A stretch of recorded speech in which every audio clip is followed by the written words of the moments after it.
Blog Talk Radio. Here we go.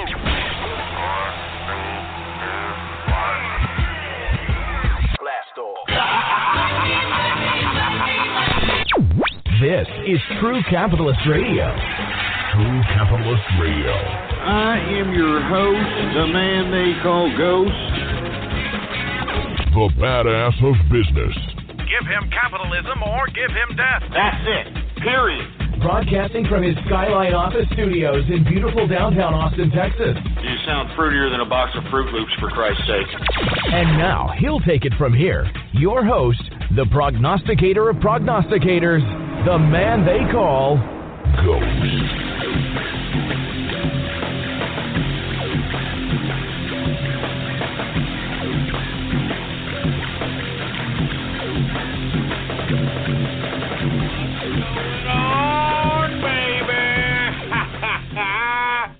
How's it going, folks? And thank you very much for tuning in with me on another edition of the True Capitalist Radio broadcast.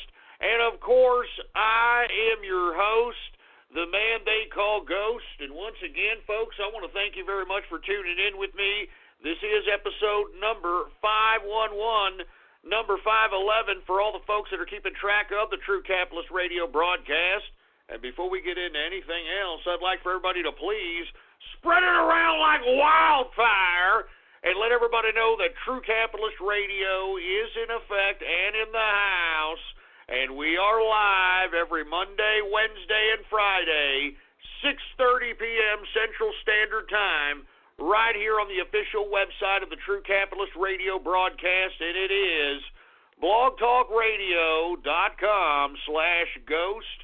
That's blogtalkradio.com/ghost. And if you have not done so, please follow me on Gab, my only exclusive social media that I partake in, folks. You can get to Gab by typing in your browser right now, gab.ai, and you can follow me on there under the name Politics Ghost. All one word, no underscores. Politics Ghost is the name to follow. And moreover, folks, I'm verified on Gab. So there ain't no kind of trickery or any of that crap. And by the way, before I get on this broadcast, all right, I'd like for everybody to please, all right, spread this link of this broadcast on every one of those goddamn social media sites, these oligarchs, these Silicon Valley possholes.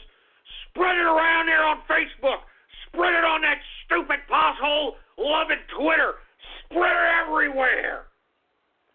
People got to learn and listen to the capitalist ideas. People need synapses sparked in their brain, and that's exactly what I'm doing here on this broadcast, folks. So anyway, I hope everybody had a good Thanksgiving. I sure as hell did, folks. I used it as an opportunity to kind of, lay the linguistic Ike Turner slappeth down on some of the liberals that partook in some of the festivities that I was hosting at my home domicile at this particular point. Of course, you have all these youngins of, family members. They all think that they know everything about politics. They were involved with the Bernie Sanders and with the damn Hillary and all this crap. But once you start layeth the smacketh down on these folks, and I hope that you as sure as hell did and not try to play pity-patter of little feet and goddamn holiday season time, boy. This is serious business. I mean, holiday season, this is the time to rub it in the faces of these hypocritical, lunatic leftists out here that are in your family. And if they don't like it, you tell them to get the hell out. You tell them, you know what, you're eating my food, you're eating my crap, you're drinking my booze. If you're going to sit over here and be an unappreciative leftist prick that I owe this to you, then get your goddamn get out. Luckily I didn't have to do that this Thanksgiving, but I did have to lay at the linguistic Ike Turner slappeth down on some of these goddamn leftists, boy. And that's why I keep telling you, you've got to confront these leftists. You've got to humiliate them with logic, with facts. And if they end up getting loud, if they end up getting violent, you win. Do you understand? You win. Rubbing a smile in their faces as they're getting angry because they cannot come back with anything because they're losers. They do nothing but spit back garbage that some talking head tells them. All right, that's all leftist is. Hope you did that this Thanksgiving. I mean, that's what the holiday season's all about at this point. This is Trump's America, boy. This is we're making America great again out here. It's a capitalist revolution like I've always said it was. Now, with that being said, let's go ahead and talk some business, huh? Let's talk some crypto. That's right. Let's talk cryptocurrencies, folks, now.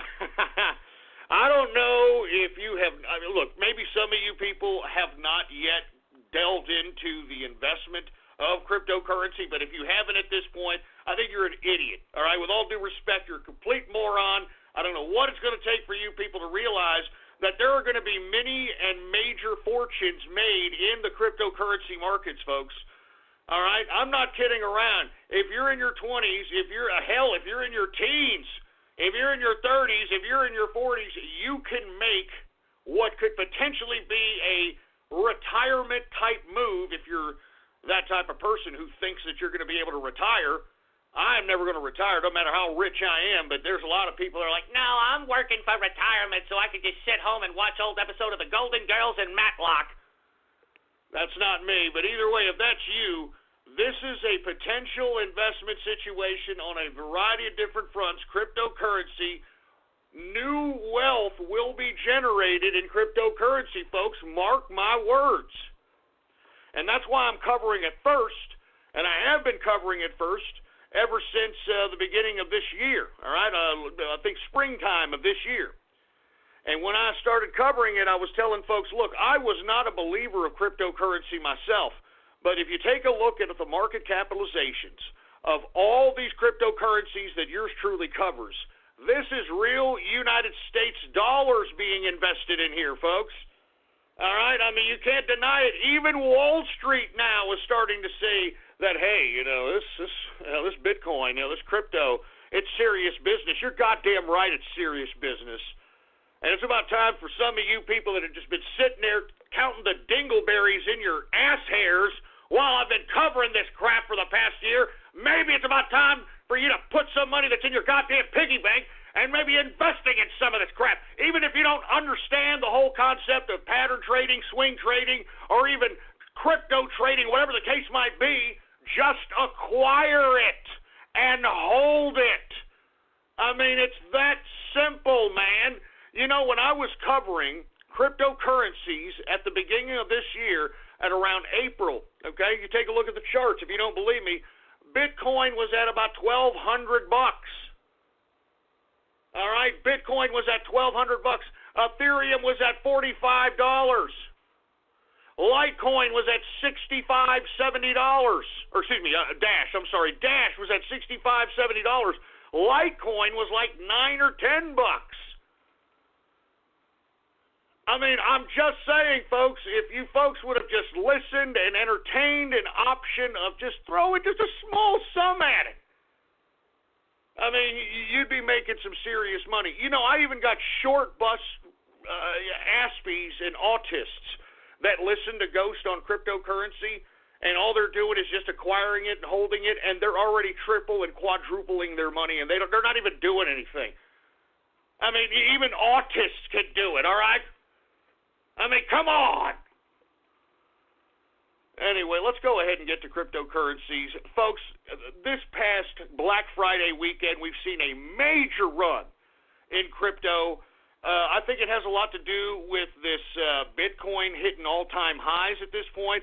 We're on the brink of getting about $10,000 of Bitcoin. Can you believe this crap?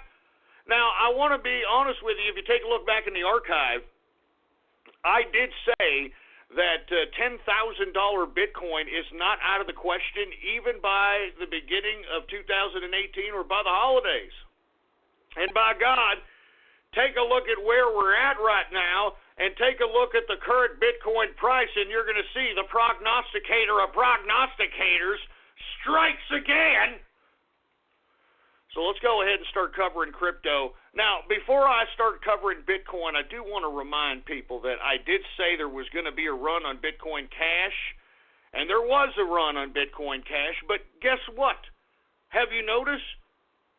Something came out of nowhere that supposedly wasn't going to happen, and I'm talking about the hard fork in Bitcoin. Remember, we were supposed to have a hard fork around here? And it was supposed to create a new cryptocurrency called Bitcoin Gold. And apparently, according to whoever put out the news for this crap, the hard fork supposedly didn't happen. But lo and behold, over the weekend, all right, if you take a look at some of the major websites that cover cryptocurrencies, all of a sudden Bitcoin Gold is on the big board. Bitcoin Gold is all of a sudden miraculously, on top 10, top 5 cryptocurrencies. Now, you see what I'm saying about Bitcoin, folks? I mean, look, I would ride whatever gains that can be had in Bitcoin, Bitcoin Cash, and now I guess Bitcoin Gold. But this is not a long-term investment, man. These guys are turning Bitcoin, which was the first cryptocurrency on the block, which is the kind of top-of-mind perception when anybody is asked what cryptocurrency is. I just don't like all these hard forks. And as we saw in the Bitcoin Cash run, which happened about a week and a half, 2 weeks ago, the Bitcoin Cash run was a direct result of the major holders, and which has always been my criticism of Bitcoin. My criticism of Bitcoin itself is that the people that hold the majority of Bitcoin are just a small set of hands that were there when Bitcoin began in 2009, 2010, 2011, etc. These people that were the first ones to mine it, the first ones to acquire it, these are the folks that have all the Bitcoin in their possession. And when it hard forked this summer into Bitcoin Cash, 2 weeks ago, the Bitcoin holders, the major Bitcoin holders, tried to make a run at Bitcoin Cash. And they tried to literally run up the market, folks. If you take a look at the charts and take a look at Bitcoin Cash, about 2 weeks ago, all of a sudden the damn thing ran from about $700 all the way to $4,000 in some exchanges. Now, the reason that happened is because the people that are in control of the majority of Bitcoin right now are trying to artificially pump up Bitcoin Cash so that Bitcoin Cash becomes the staple of cryptocurrency instead of Bitcoin. Now, let me explain something to everyone out there, because right now we're in wild, wild west time in cryptocurrency markets.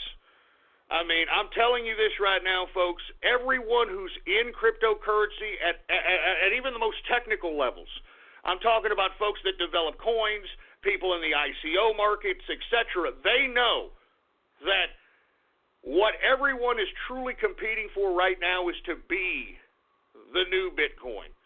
And when I say the new Bitcoin, I'm talking about the cryptocurrency that is at the top of mind in most investors, the top of mind of any potential merchants that want to use cryptocurrency as a means of exchange of goods and services.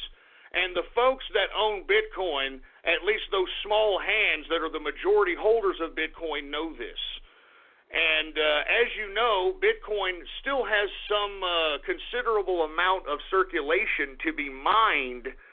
And if it's mined, at a certain point, these holders that are the majority of Bitcoin holders now are not going to be the majority in the future as the mining process fulfills its obligation. So the individuals who right now own basically majority share of Bitcoin know this, and they want to continue the dominance that they control over this coin. But they know they're not going to have that control if they just sit on Bitcoin and allow it to be mined. So what they're going to do is the hard fork came along, and this is the summer hard fork. Bitcoin Cash was created out of that. Now, what happens in a hard fork, folks, and that's why whenever you hear anything about hard forks and any altcoins, you may want to entertain them for very short-term gains, because hard forks, the reason it happens is to update the blockchain. For instance, they needed to update the Bitcoin blockchain, and when they update the Bitcoin blockchain, the old blockchain has to still exist because it's still in everybody's wallets. So as a result, the old blockchain becomes a new coin while the cryptocurrency that is being updated remains the same. So that's when you hear hard fork, that's what they're talking about. So this summer we had a hard fork with Bitcoin, and then as a result, anybody who was holding Bitcoin had Bitcoin Cash, the equivalent amount of Bitcoin Cash. So for every Bitcoin you held, you get a Bitcoin Cash.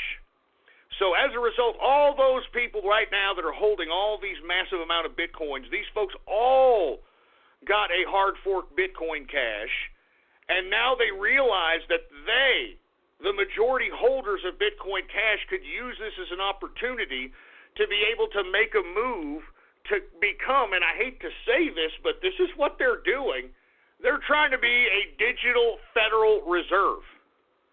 A digital Federal Reserve by basically running the price of Bitcoin Cash up, drawing the market in, and basically depleting the integrity of Bitcoin and creating Bitcoin Cash, because everybody knows cash, right? They think cash is a more, I guess, marketable. You add cash onto Bitcoin, it's more marketable. And not to mention the folks that are hard forked Bitcoin Cash from Bitcoin, they have the majority and they have control of the coin, etc.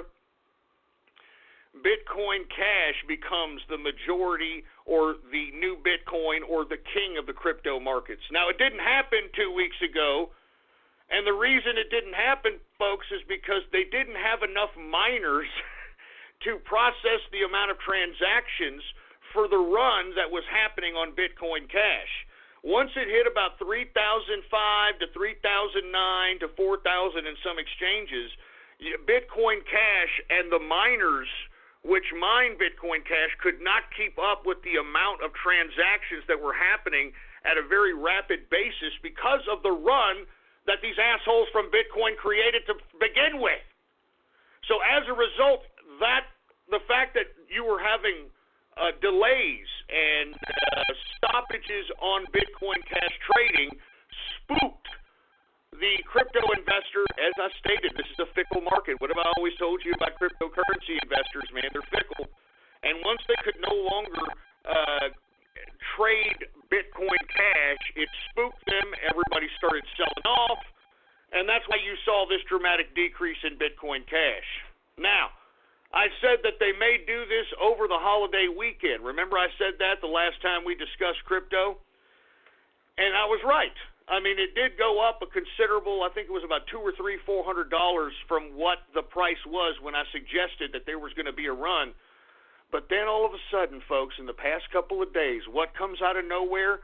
The hard fork that they said, all right, the hard fork that they said was not going to happen. A hard fork, they said, was not going to happen. Bitcoin Gold is all of a sudden, just all of a sudden it's on the big board. All of a sudden it's on the big board, for Christ's sake. How convenient. How freaking convenient. Anyway, folks, I hope that all that Bitcoin talk did not discombobulate your brain in any capacity, but it needs to be said. I mean, if you're going to be investing in crypto, you want to know what the hell you're investing in. You understand? I mean, you want to know why it's making money and any potential threats to that investment. And that's why you get it here, you know, in the Financial Hour of the True Capitalist Radio broadcast, baby. I'm making capitalist out here. Anyway, let's get to some Bitcoin coverage. Let's get some crypto coverage, I should say. Let's get to Bitcoin. All right, we were just talking about it. Symbol BTC.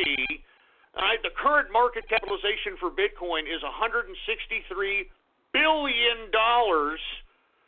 Jesus Christ. Anyway, the circulating supply right now for Bitcoin is 16.7 million in circulation. 16.7 million. In the past 24 hours, it has seen a run. It has gone up 3.61%. The current price for Bitcoin, symbol BTC, current price, $9,806.96 per Bitcoin. I mean, good God! And the reason that may continue running, folks, in my opinion, is because it's what people recognize. You know, the layman, the people that don't know what the hell cryptocurrency is, it's top of mind on people's heads when it comes to cryptocurrency. You know what I'm saying? It's the top of mind, for Christ. It's at the top of the head of the average layman out here. Good God. And look, I'm getting gabbed at saying that I sound like a damn robot and that they're tapping my phone, they're tapping my goddamn, what is this broadcaster, my switchboard, or whatever they're doing. Get it straight! I'm talking business here. Get it straight. I mean, good. Can y'all hear me, for Christ's sake? Okay, can y'all hear me? Like, testes, 1, 2. Hello? Testes, 1, 2, 3. I mean, come on, man. Hey, whoever's tapping my goddamn broadcast, I mean, you know, you could listen to it by just going to blogtalkradio.com/ghost and not being a jerk dick and sitting over here trying to ruin cryptocurrency coverage. I mean, I'm trying to create capitalists here, right? You understand that, boy? I'm doing what your public education can't do. I'm doing what your college, higher education systems can't do. So stop tapping my goddamn broadcast there, Homeland Security. I know it's you pricks. I know it's that specific department. And that's all I got to say about it. Just leave me alone. Where the hell was I, engineer? I forgot because I'm getting tapped by I don't know who the hell knows. Oh, that's right. I was talking about Bitcoin. Once again, Bitcoin, $9,806.96, and the whole reason why it may go up from that point on, in my opinion, is because everybody knows Bitcoin when it comes to cryptocurrency. When anybody asks, any layman, somebody that doesn't understand cryptocurrency, what cryptocurrency is, the first thing that comes out of their mouth is Bitcoin. So right now we're at that phase. But in my opinion, I think that every serious coin right now that has a serious team backing them up knows that right now we're at a phase where we could see a new king of crypto, a new gold standard, for a lack of a better term, other than Bitcoin right now. And that's why the people that have the majority of Bitcoin right now in their possession, we're trying to make that run at Bitcoin Cash. Speaking of Bitcoin Cash, let's go ahead and get to it right now. Once again, I said there was going to be a run on Bitcoin Cash. It was as low as at about $1,000, $1,100. It went as high as about $1,900 this weekend, and then all of a sudden, Bitcoin Gold came out of nowhere. What did I tell you about these Bitcoins, man? I mean, don't be wrong. On a short-term pattern or swing trading basis, profit, man. Get the liquidity and take the money and run. But, man, do not hold this crap for long term, in my opinion. I think I don't know. I don't like it one bit. For long term, I don't like it. Anyway, Bitcoin Cash, symbol BCH, current market capitalization for Bitcoin Cash is $27 billion market capitalization. The current circulating supply for Bitcoin Cash is 16.8 million in circulation. It has gone down since it's been running over the past weekend, since we've seen Bitcoin Gold shove its new cryptocurrency head out of nowhere. But it has gone down in the past 24 hours, 5.60% decrease. The current price for Bitcoin Cash, symbol BCH, $1,617.16 per Bitcoin Cash cryptocurrency. Now, remember, folks, I think it was the Thursday show, Thanksgiving show, where I suggested that we were going to see a run on this again. I'm not too sure we're going to see another $4,000 run like we saw 2 weeks ago. I'm not too sure about that. Now that we've got Bitcoin Gold all of a sudden miraculously just coming out of nowhere, I think that there's going to be a run on Bitcoin Gold. Let's go ahead and cover Bitcoin Gold right now since we're covering all the Bitcoins. All right, let's get to Bitcoin Gold, symbol BTG. If you didn't know, I mean, it just miraculously came out this weekend, even though all the Bitcoin people said that the damn hard fork was canceled. But, hey, this is what I'm telling you about these Bitcoins. I don't know, man. But I do feel that there is going to be a run on Bitcoin Gold, folks. I like these prices. I think it may slightly dip here in the short term, but I think here within the week, maybe this weekend, this is when all these goddamn cryptocurrency cowboys out here like to do these runs on some of these coins. I think Bitcoin Gold is going to be one. I've heard it in the grapevine. Let's just put it that way. So just eyeball this for the short term, folks. Symbol BTG, Bitcoin Gold. Current market capitalization for Bitcoin Gold is $5.9 billion market capitalization. Current circulating supply for Bitcoin Gold is 16.6 million in circulation. In the past 24 hours, Bitcoin Gold has gone down slightly, 1.32%. The current price for Bitcoin Gold, $358.53 per Bitcoin Gold. So, once again, folks, I didn't mean to go off on that huge diatribe about Bitcoin, Bitcoin Cash, Bitcoin Gold, but it needs to be said. And I know we got a lot of cryptocurrency investors out there that listen, and they want to know, you know, and they should know what's going on out here. And right here on True Capitalist Radio is when you get the straight financial and political dope, baby. All right, now I want to get to Ethereum, even though I promised that I would not cover this anymore. But the only reason I'm covering it, folks, is because it itself has had a humongous run. And, you know, even if you didn't listen to me and didn't sell it all off, you're probably like, oh, Ghost, I didn't sell it off, mate, but I'm fucking making a lot of money here sitting on it, you know what I mean? I don't blame you. All right, I don't blame you. But I want to say once again, that Ethereum is in my opinion, is a commie. Well, it's not my opinion. They admitted they're commies, and I don't know. They have their own view on the promotion of pedophilia or whatever. I don't know, whatever. But I refuse to sit here and promote a commie coin like Ethereum. They're pieces of trash. I encourage everybody to sell that piece of crap off. And my criticism is this, because this asshole Vitalik, this idiot has no end to when the hell this Ethereum is going to stop mining itself. And when asked, well, when is the end of the mining? You know, what's the end number? Vitalik said that, well, we have a number, but we could always extend that number, meaning we, as in he himself, as in he wants to become the freaking digital Federal Reserve, man. I mean, he can do it? No, there should be a finite amount of coins written into the damn blockchain, into the algorithm, on how many's going to be mined and how much per. There's a whole goddamn mathematical calculation for this crap.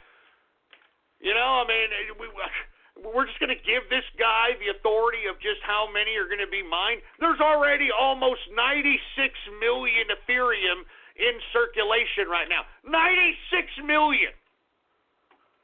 And right now the price is $479, for Christ's sake. I mean, come on, man. Like I said, please just sell Ethereum, all right? It's a commie coin. Just read it for yourself, all right? That's all I'm saying. The only reason I'm covering it is because there was a huge run on it. And, you know, if you made money on it, congrats, you know, but sell that commie coin. They're pieces of trash, all right? Anyway, let's get to Litecoin, folks. Litecoin. Now, what did I say on Thursday? And you can look back in the archive if you don't believe me, blogtalkradio.com/ghost. I said Litecoin, it's a fickle coin, but I believe that if you hold on to this and once it breaks off of that $84 mark, that it's going to break out, because there are no bag holders after $84 on Litecoin. And guess what? That's exactly what happened, baby, all right? Let's get to Litecoin, LTC. All right, current market capitalization for Litecoin is $4.9 billion market capitalization.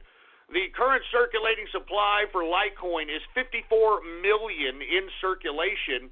In the past 24 hours, Litecoin has gone up 5.53% increase in a 24-hour period. Litecoin, current price, $91.21 per Litecoin. Look back on Thursday. I told everybody.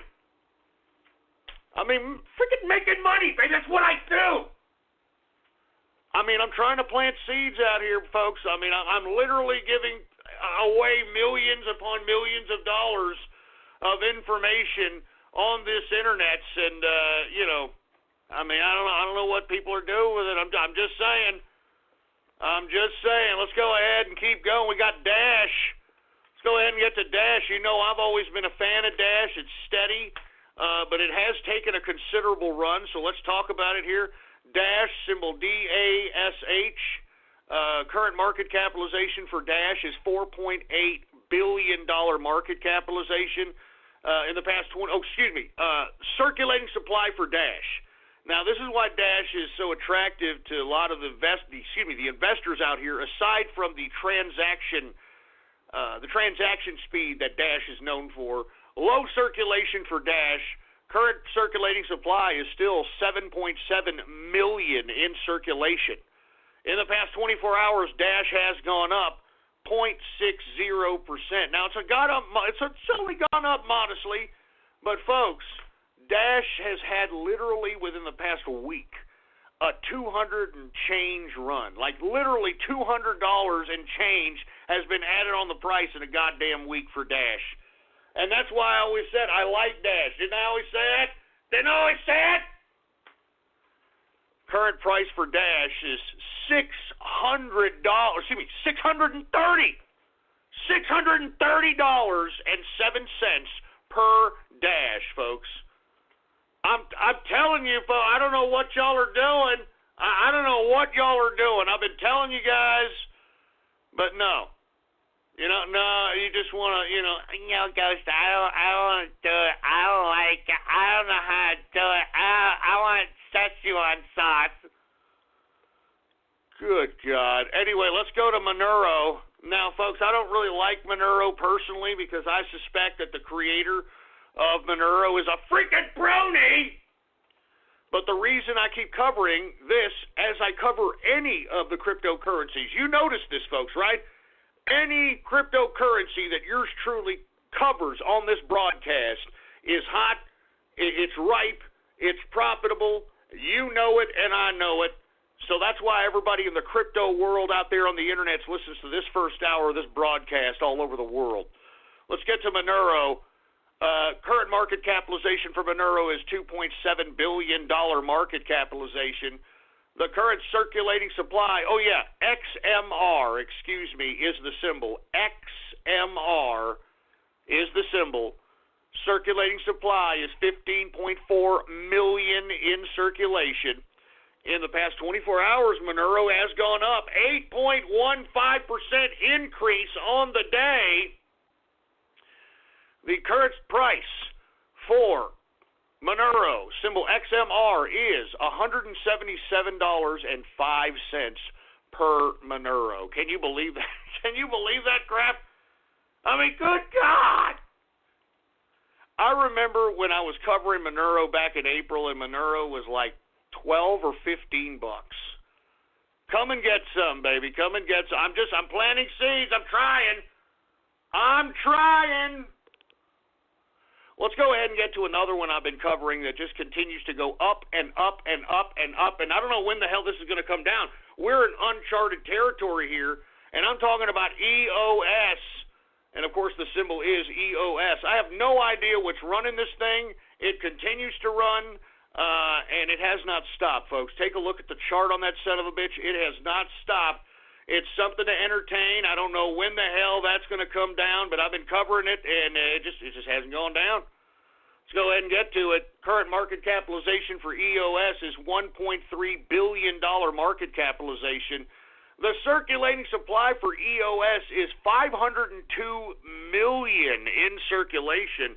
Pretty big circulating supply, so I have no idea what is running on this one. Now, I can see that it's already all mined, from what I understand, but I don't know.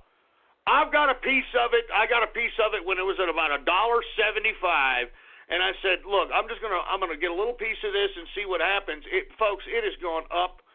In the past 24 hours, it has still gone up, 11.90% increase for EOS.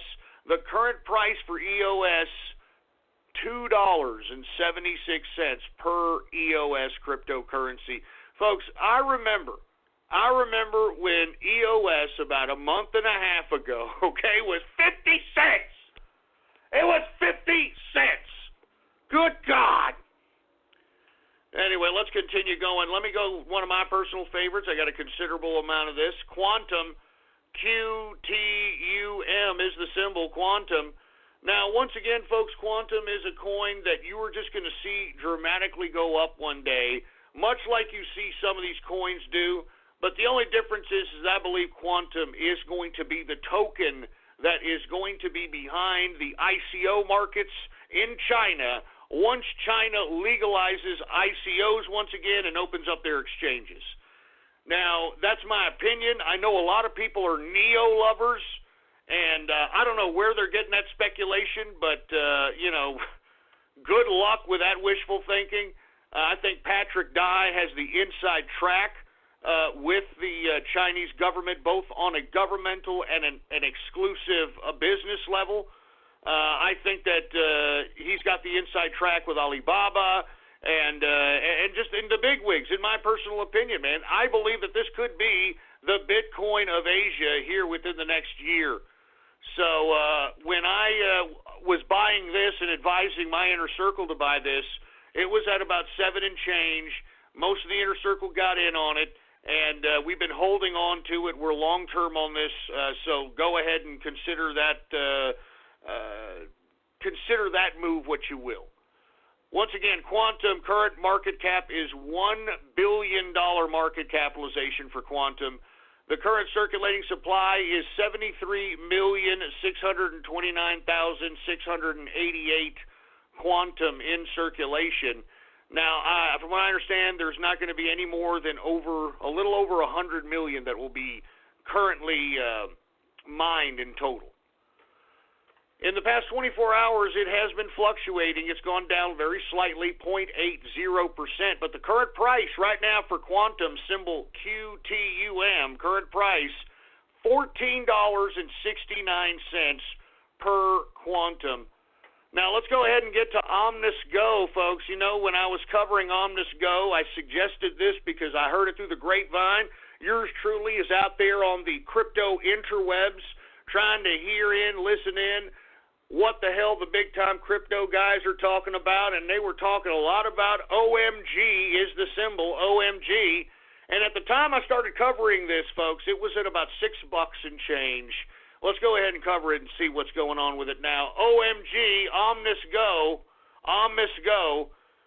current market capitalization is $963 million market capitalization. The current circulating supply for Omnis Go is 102 million in circulation. In the past 24 hours, it has gone up 9.98% increase in a 24-hour period. Current price for Omnis Go, symbol OMG, current price $9.44 per OMG. What did I say?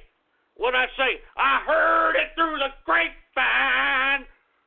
I'm serious, baby. This is serious business. This is serious money. You understand? And I'm trying to get people into the groove of making money. I'm trying to create capitalists here. I'm trying to create capitalists throughout the world. Let's go ahead and get to Zcash, folks. Once again, I like Zcash, symbol ZEC. Perfectly mineable, once again, and I've told you all how to mine it.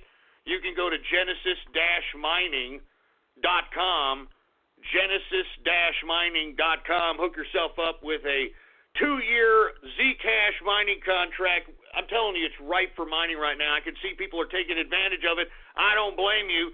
And make sure to use the discount code. You got to have a discount code, folks. WEAT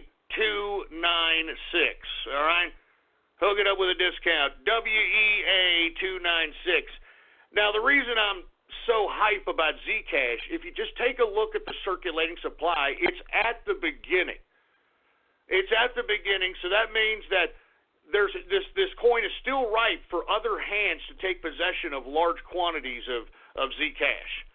Now, let's get to it. Zcash right now, current market capitalization, $951 million market capitalization. Take a look at the circulating supply. 2.7 million, only 2.7 million in circulation. In the past 24 hours, Zcash has gone up 2.43%.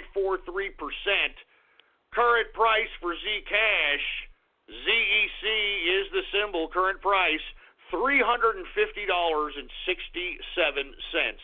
Now, as I stated with Dash, I think Dash can easily be, all right, easily be a goddamn $1,000 coin here in the next couple of months.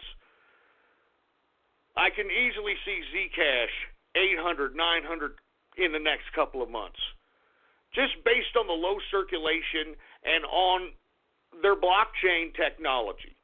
Dash is very quick, Zcash is very private, and they were at the right place at the right time, in my personal opinion, as it pertains to them circulating their coin. So I like these two. Dash, of course, when I was covering it back in April, $60, $65. It's now 600 and whatever, 30, whatever the hell it is. Zcash at the time, Zcash was at about $70, $80. It's now at $350. And this is United States dollars, folks. I'm just trying to plant seeds. And, oh, yeah, you know what? I almost forgot. You know, for you folks that are out there that, you know, kind of sit on lots of Bitcoin or Dash, for instance, and you want to be able to take advantage of potentially shorting some of the major cryptos or shorting the stock market indices or shorting stocks, shorting commodities, or swing or pattern trading these things, I've actually got a pretty good website for you guys, and I strongly advise you guys that are wanting to get some quick liquidity as it pertains to playing any kind of swing in the market instantaneously in a matter of minutes. All right, this is for short-term pattern traders only. This is not for long-term traders, folks, okay? All right, this is for short-term pattern traders. For instance, you saw these swings. Last night we saw Bitcoin go from $8,000 to $9,700. And, folks, I was playing the market on this exchange. I'm about to post on my Gab. Take a look at my Gab right now, folks. Take a look at my Gab. That right there, Whale Club, all right, is the exchange, Whale Club. Check it out right now. Check out my Gab. I'm telling you right now, it's for pattern trading. It's for swing trading. You could make yourself 20, 30% on your money within a matter of minutes. Within a matter of minutes. I'm not even joking around. Even more in some cases. So if you're wanting to short this market, if you want to invest in this market on the short term, this is the exchange to do it, folks. And not to mention, if you think it's going to be a good day on the market, if you think it's going to be a bad day on the market, you can actually invest in the short term on this exchange, and I would strongly advise people to do so. I mean, it's very, very exciting. It gives you the experience of what it is to pattern and swing trade. Not to mention, if you're kind of scared and don't want to put your own crypto in it or don't want to put your own money in it, it's got a play money account, which is pretty much useless because, I mean, you have to use your own money so that you can actually put your balls on the line. When it's fake money, that doesn't mean crap. But either way, you can do so. And also, folks, if you deposit through the link that I'm posting on my Gab right now, they will give you up to 40% bonus on your cash, or on your crypto, excuse me. Bitcoin and Dash. It's great. It's free to sign up. Awesome. And the only reason I'm bringing this to you, folks, is because I want people out there that are in the crypto scene to make money on their crypto all the time. When you're sitting there bored, don't play a video game. Get on this damn Whale Club right now and trade your ass off. All right? Make liquidity, for Christ's sake. I mean, that's what capitalism is all about. Don't stop, baby. Don't stop. And I hope that some of you take advantage of Whale Club. I'm not even joking. Check out my Gab right now. All right, check out my Gab and sign up for that. You get a bonus, and not to mention, it'll give you experience on what exactly swing and pattern trading, shorting is all about. Anyway, Zcash, $350.67. Is the price. I want to get to two more, and then we're going to go to the stock market, folks. I want to get to Gnosis, or what I like to call Gnosis, symbol GNO. Now, folks, when I covered this one, Gnosis was at about $59, $60 a coin, and I said, based on the charts, we're at a bottom here, and it's something to entertain for a play here for the next month or two. And if you took advantage of that advice that I suggested about 2 weeks ago, you'd be seriously making some cake right now. That's all I'm saying, all right? Let's go ahead and get to Gnosis. All right, the current market capitalization is $135 million market capitalization. The current price for Gnosis is only 1.1 million in circulation. Very low circulation. 1.1 million in circulation. In the past 24 hours, folks, Gnosis has gone up 14.41%, the current price for GNO. And remember, a couple of weeks ago, I told you we were at the bottom. It was at $59, $60. I told you the current price right now, $122.99 per Gnosis cryptocurrency. I mean, I'm telling you, man, making money is what I do. I'm trying to give you guys a heads up. I'm trying to plant seeds. I'm trying to create capitalists. But you can only lead a horse to water. You know what I'm saying? I mean, I hate to use that old euphemism, but what else can you say? What else can you say? Anyway, folks, last but not least, let me go ahead and cover my personal investment. And it's not only an investment, folks. We are the official, or I and the Inner Circle are the official spokespeople of this coin. So I like to use this as an opportunity to suggest this coin for those that are out there listening as a two styles of investing. Actually, three. There's three styles. The first one, acquire it, hold it. Long-term investment. The second one, whenever you see these major downturns, and believe me, we are headed into another downturn. Mark my words, by the time we talk again this Wednesday, all right, mark my words, by the time we talk again Wednesday, we are going to see a contraction in the crypto altcoin market. All right. Now, where do you put your liquidity? All the liquid that you made during this run over the damn holiday weekend. Where are you going to? I'm suggesting that you put your money in 42 coin, baby. You understand? All right. 42 coin, symbol 42. Now, folks, when I started covering this coin on True Capitalist Radio, it was at about $8,000. $8,000 a coin. Now, for you folks that are just tuning in and asking, wait a minute, Ghost, $8,000 a coin? What the hell? What kind of coin is this, dude? Folks, it is a long-term hedge or potential pattern trading play. There are only 42 coins that have been mined in 42 coin, hence why it's called 42 coin. Only 42.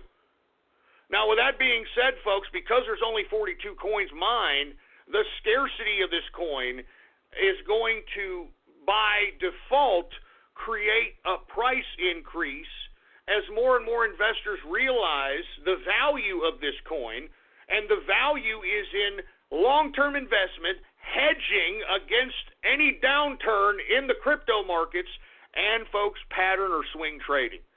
Now, if you take a look at the activity that happened in 42 coin today, folks, it has gone from 16,000 up to 20,000, back to 18,000. I mean, folks, these are the kinds of swings that someone who's a serious swing trader could potentially take advantage of. And moreover, when you see a downturn, and I'm telling you, when we speak again this Wednesday, when I speak to you this Wednesday, we will see a downturn in the altcoin market, and I hope that you entertain 42 as a hedge so that you can at least keep some of your liquidity, for Christ's sake, and then once the damn market goes back up, you can sell off and go back into the altcoin market. That's what 42 coin's all about, boy. And that's why I'm telling you, if you need to understand that this is what this coin represents, and that's why myself, the Inner Circle, and a couple of other investors have taken a considerable investment into this coin, and we believe that by 2018, this coin is going to be over $1 million. Easy. I mean, we've got shit coins. We've got ridiculous meme coins that are hundreds of millions of dollars in market capitalization, for Christ's sake. So if you've never listened to Ghost before, folks, and you want to make yourself a considerable amount of cake here within the next 6 months, I strongly advise you, in my opinion, to invest in 42 coin and just hold it. In my opinion, just hold it. You don't have to do that. Just acquire it and hold it and watch. That's all I'm saying. If you've never listened to this man before, I have made tens of thousands of people large sums of money just by them listening to this broadcast, all right? So that's why I'm saying, if you've never listened to Ghost before, entertain 42 coin, because I'm telling you, folks, I personally know what's going to happen with this coin. Now, I don't want to give out any news that could potentially run this coin up, because, I mean, that's not in anyone's best interest at this point in time. But I can tell you this, folks, the current list of exchanges that trade this coin is going to expand very shortly. And when it does, and as you've seen with all these altcoins, whenever they're added to new exchanges, all of a sudden there's some big runs. And moreover, there's some long-term plans in this coin that are in development, folks, that is going to make this coin even that much more attractive. Anyway, if you need a heads up on where to buy this thing, here's an exchange. Check it out right now on my Gab. I just gabbed it. There's an exchange right there where you can obtain 42 coin. All you need is an email address and a wallet. It's as simple as that, man. It's not an invasive ass exchange where you need a copy of your driver's license, and you need this, and you need piss and blood samples and all that other crap. No, man, if you take a look at my Gab right now, that's where you can buy 42 coin, and not to mention trade for a plethora of different other coins as well. So I'm just saying, folks, anyway, let's get to 42 coin's price right now. The current price for 42 coin, and lest we forget, I said that when I first started covering this son of a bitch, it was only $8,000. Current price, it's gone down from 20, but the current price is $18,737.70 per 42 coin. Take a look at that chart.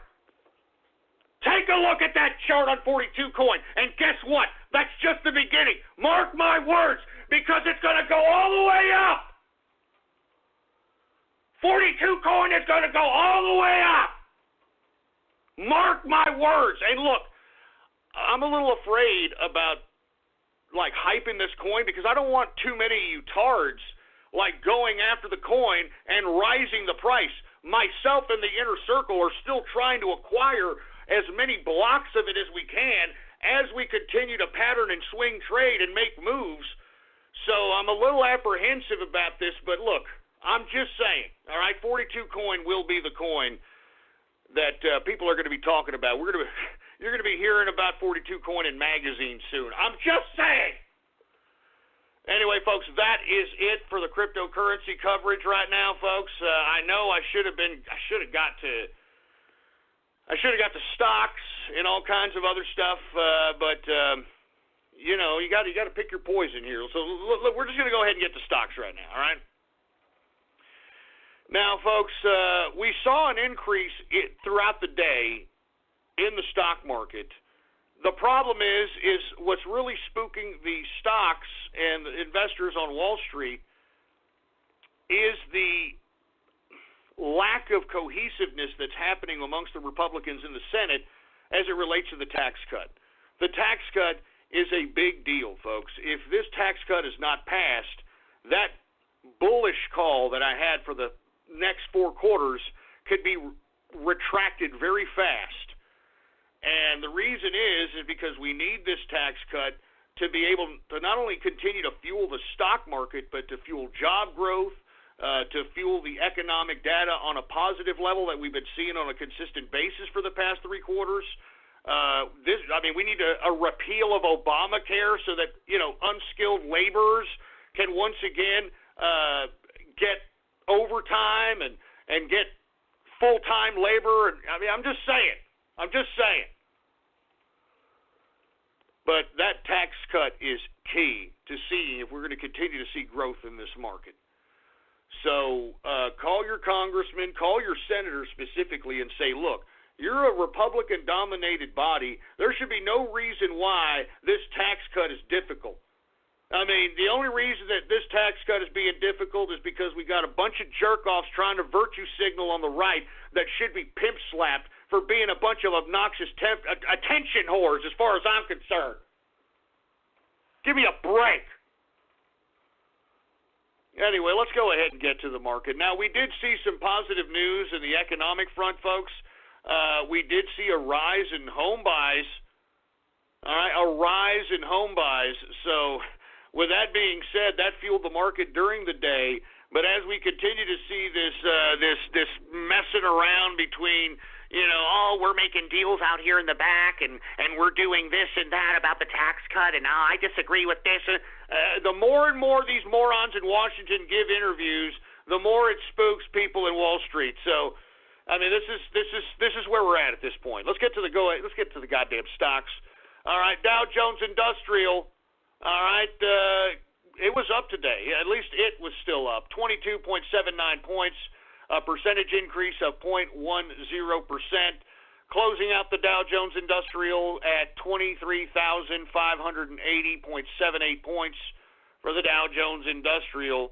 Let's get to the S&P 500. It was down a point today, a percentage decrease of 0.04%, closing out the S&P at 2,601.42 points for the S&P 500. Let's get to the NASDAQ. The NASDAQ is also down. It is down 10.64 points, a percentage decrease of 0.15%, closing out the NASDAQ at 6,878.52 points for the NASDAQ composite. This is very interesting in my personal opinion.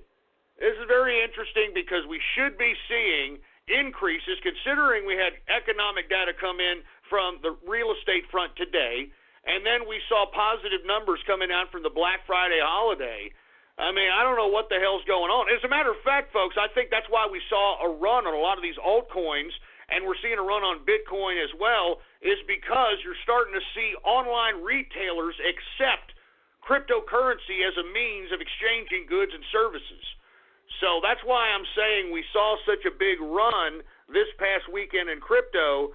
I think that's exactly why. I think that we're going to see a contraction here soon. I don't mean to go back to crypto, but I just want to reinforce this, that crypto, by the next time we talk on Wednesday, we should be seeing a contraction in crypto.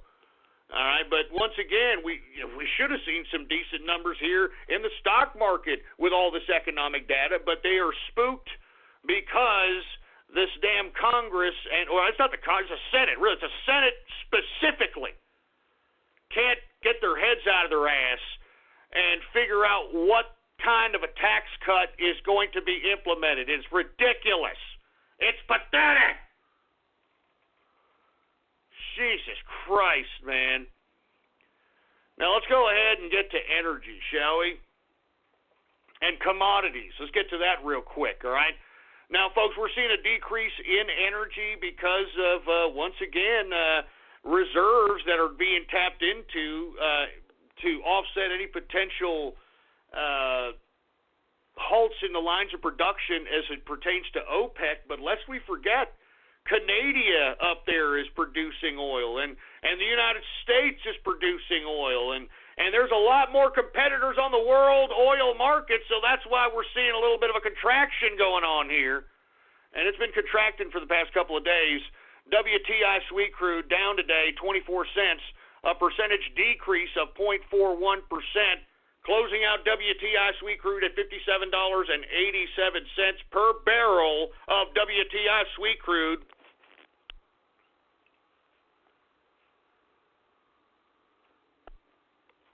All right, and now we are now in the second hour of the True Capitalist Radio broadcast. And, of course, I am your host, the man they call Ghost. And once again, folks, I want to thank you very much for tuning in with me.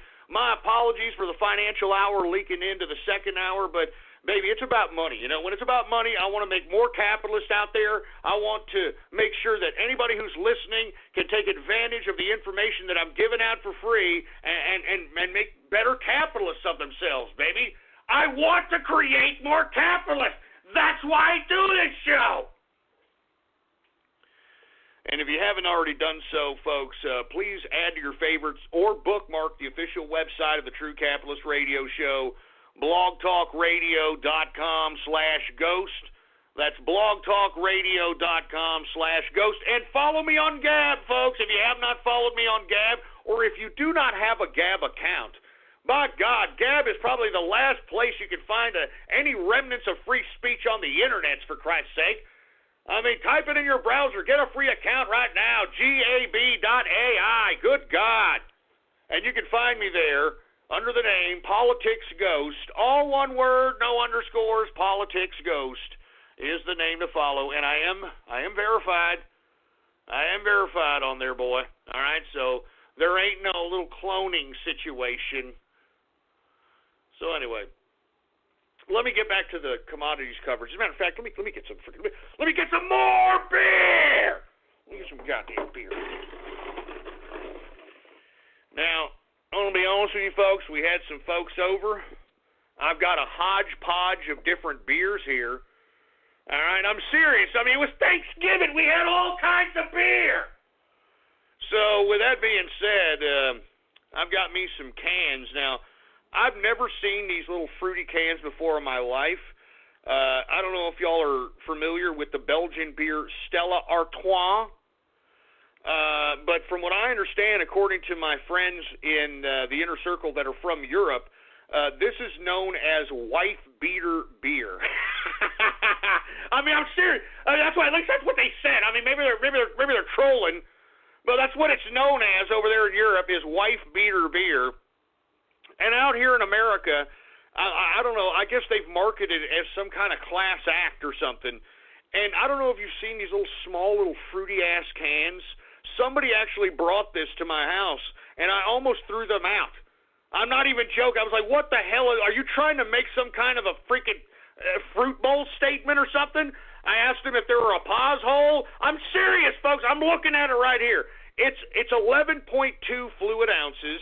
It's literally, what's that freaking cigarette that, you know, those old hags in the 80s used to puff that were really freaking skinny? What the hell are we on? Yeah, Virginia Slims. Remember that? This can that I'm looking at from Stella Artois is literally the Virginia Slims of freaking beer. I literally, if I was holding this at a party, I would not doubt if anybody was holding this at a party, I would not doubt if anybody looking at a person holding this would think they were taking in the pooper. But with that being said, it's still a decent beer, so, you know, let's go ahead and let's do this. I mean, hey, Stella Artois, whoever told you that these little beers were a good idea? I mean, come on, man. Well, are y'all trying to appeal to hipsters or something? What the hell is this crap? Anyway, folks, my bad. I have to get some beer here before we move on with the broadcast. Man, we haven't even gone over, you know what? Brent crude, $63. All right, $63.72. Gasoline up 0.04%. Natural gas is up 0.89%, and heating oil is unchanged, folks. Heating oil is unchanged. And you know what, folks? we're running out of time here. I always do this. I don't get it, man. But anyway, let's get to metals. All right. Gold is up 88 cents, a percentage increase of 0.07%, closing out gold at $1,295.40 per troy ounce of gold. Silver is up a penny, closing out silver at $17.13 per troy ounce of silver. Copper is down 0.25%, and platinum is unchanged. And as for agriculture, folks, we'll go ahead and cover agriculture on Wednesday. There's not any major moves going on in agriculture as far as I'm concerned, nothing that actually is worth entertaining an ETF about at this point. So with that being said, let's just go ahead and I guess, I don't know, let me take a swig of beer. And I do want to say, for you trolls out there, and you autists and you aspies, look, I just want to say, calm down, all right? I know that we, this past Thanksgiving, it was a bad time for me, and I don't want that to happen again, all right? So if you happen to be an autist or an aspie or some kind of troll, I mean, why don't you give me a break, all right? How about that? Why don't you give me a break? For Christ's sake, man, give me my drink.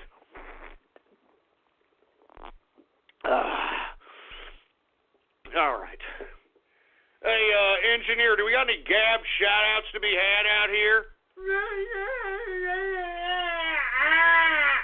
All right. Well, for all you folks that don't know, if you want a Gab shout-out live right here on the broadcast, right here and now, all you have to do is like the post on my Gab that states True Capitalist Radio is now live. True Capitalist Radio is now live. Listen in.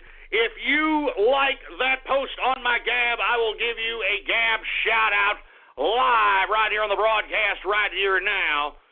Do we got any Gab shout-outs? All right. Well, let's go ahead and get to some Gab shout-outs right now. Who do we got here? There's the 727 caller.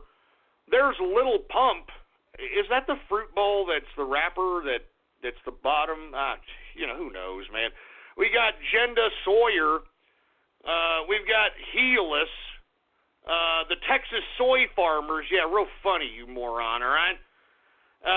We got Alexander Duke. Shut up. Shut your stupid hole. We got Take Dab shout-outs. What the hell does that mean, Take Dab shout-out? What the hell is that supposed to mean? We got Sheckelstein Noseberg, all right? We've got Goldner Adler in the house. What's going on? We've got Kevin Ghosty. What the hell does that mean? What the hell does that mean? Soy milk for bald ghosts. Look, I'm not bald, asshole, all right? Shove it up your ass with that crap. I'm not bald. Shut up. 2 pies, 1 hard fork.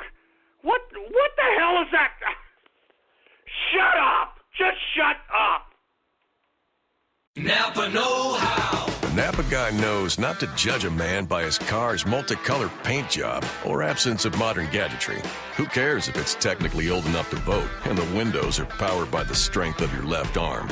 Your monthly payment is zero, and it'll stay that way. Because with over 500,000 parts and a little Napa know-how, you can keep anything on the road. She may not be pretty, but she's all yours. That's Napa know-how. Napa know-how. The True Capitalist Polybius, whatever the hell that means. We got supporter of Ghostler, for whom the ghost tolls. Yeah, real funny. Ghost is a vegan. I'm not a goddamn vegan. Go shove it up your ass. I just ate a steak. What are you talking about?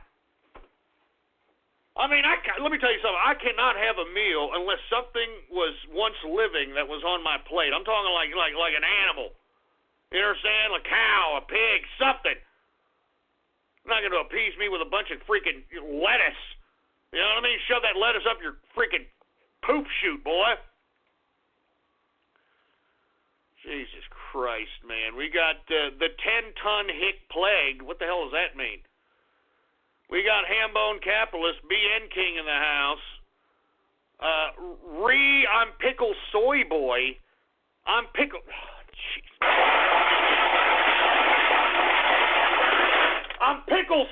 boy. I mean, you guys, you asshole Rick and Morty fanboys, y'all never gonna let that crap down, aren't you? You're never gonna let it down, are you? Never gonna let it down. You're never ever gonna let that crap down, aren't you? Give me the damn mic. Give me the mic. Yeah, you're never gonna let that down, aren't you? I'm Pickle Rick.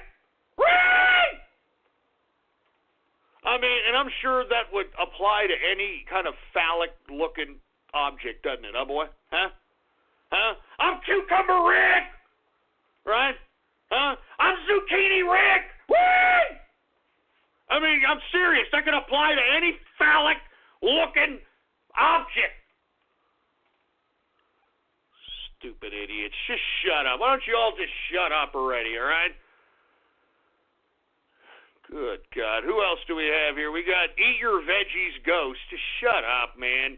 Just shut up. We've got Ghost the Crypto Hipster. Don't you dare call me a hipster, you piece of crap. Don't ever call me a goddamn hipster, for Christ's sake, man. You know what I hate the most about those goddamn hipster bastards? These leftists, these fruit bowls, these soy drinkers, these freak shows. You know what I hate the most about hipsters? Those stupid little glasses. Those fruit bowl little glasses, for Christ's sake, man. I'm sick of them. I hate them.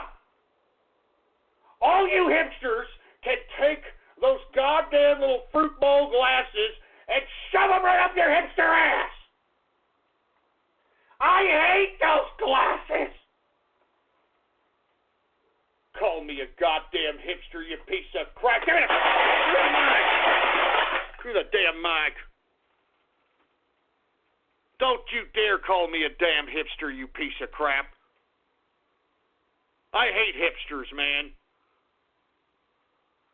I swear to God, I want to slap those damn glasses off their head. If you wear those glasses, you're a piece of trash. You understand that? If you wear those hipster glasses, you are a conformist piece of crap. Jesus, the Pickle Albin here. Shut up, bitch! Shut up with that! I know what you mean by that! You all just shut up! Just shut up! Give me the freaking mic! Look, man, all right? Didn't you stupid autists and you Aspergers and you trolls have enough on Thanksgiving? I had to rearrange the whole show. The whole show was a joke, man, on Thanksgiving because of you freaking tards. And all I wanted to do that Thanksgiving was to know what the hell you tards did for Thanksgiving. But no, it turned out completely different than that, didn't it, huh? Jesus Christ. Give me my drink. Give me my goddamn drink.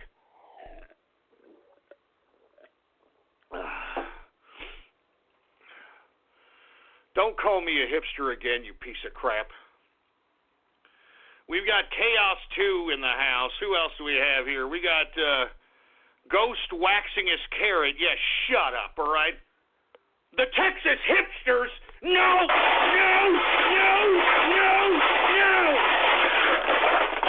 God damn it, stop making fun of the Texas martyrs, man! Stop making fun of the Texas martyrs! I'm tired of I'm sincerely tired of that crap. I'm sincerely tired. Give me the mic.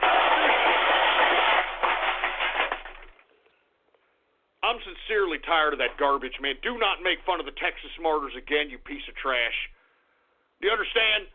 Do not make fun of the Texas martyrs again. Good God, man. Look, I'm only going to take a couple more of these Gab shout-outs, and I'm going somewhere else. I'm going to do the show. You know, I got production notes. Do you understand that? I got production notes that I handwrite myself. Right there in your face.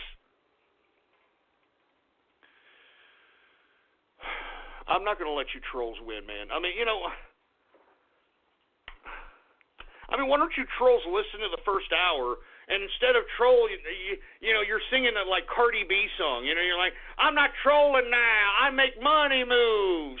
I'm not trolling now, I make money moves. If you see me on the street and I don't speak, that mean I don't fuck with you. I'm a boss, you a worker, bitch. I make money moves or some. Do something. I'm trying to communicate with you AFVN autists through song now. That's how I'm trying to communicate with you people now. That's what I've been reduced to. You do it.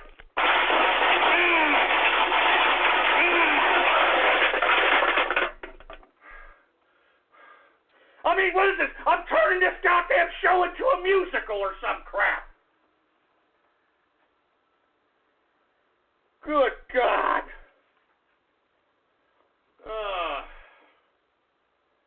I'm telling you, this is just complete crap. Give me the mic. Damn it. I thought we had enough, man. I thought we had enough on Thanksgiving, man.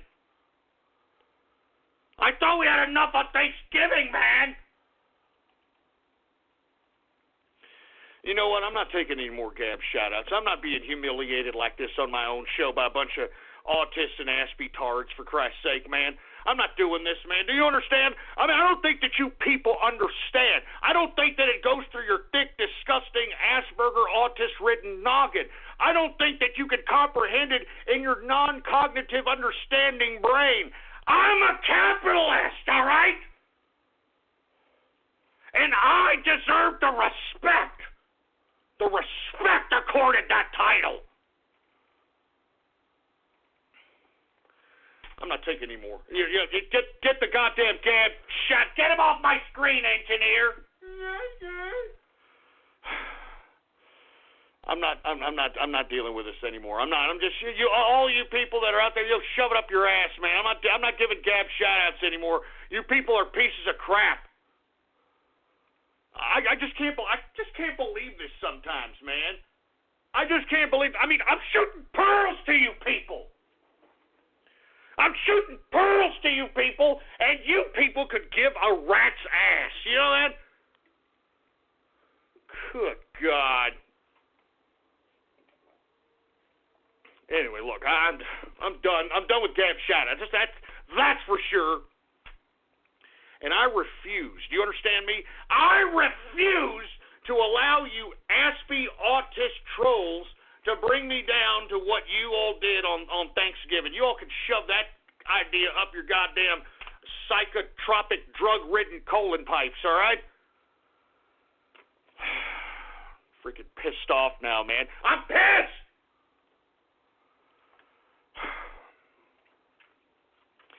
But you know what? Let's go ahead. Let's talk about Donald Trump. How about that? Let's talk about President Donald Trump. That always gets me into a good mood, folks. You understand? Let's talk about President Donald Trump, the greatest president in the world history, American history, and in any kind of history that you can imagine. POTUS, the President of the United States, is signaling that he is open to be malleable as it pertains to his tax plan. But I hope that that flexibility does not include getting rid of Obamacare. I'm telling you, we need that mandated lifted. We need Obamacare ended. I mean, the sooner we do that, a person like myself that's a small business owner will start hiring more people for full-time wages and allow people to work overtime. Because under Obamacare, folks, as an employer, I am mandated to purchase health insurance to any employee that is working over 40 hours a week, okay? And, folks, a lot of the jobs that are available today, especially in the unskilled labor market, the amount of money it costs to purchase health care for these individuals supersedes the cost of unskilled labor necessary.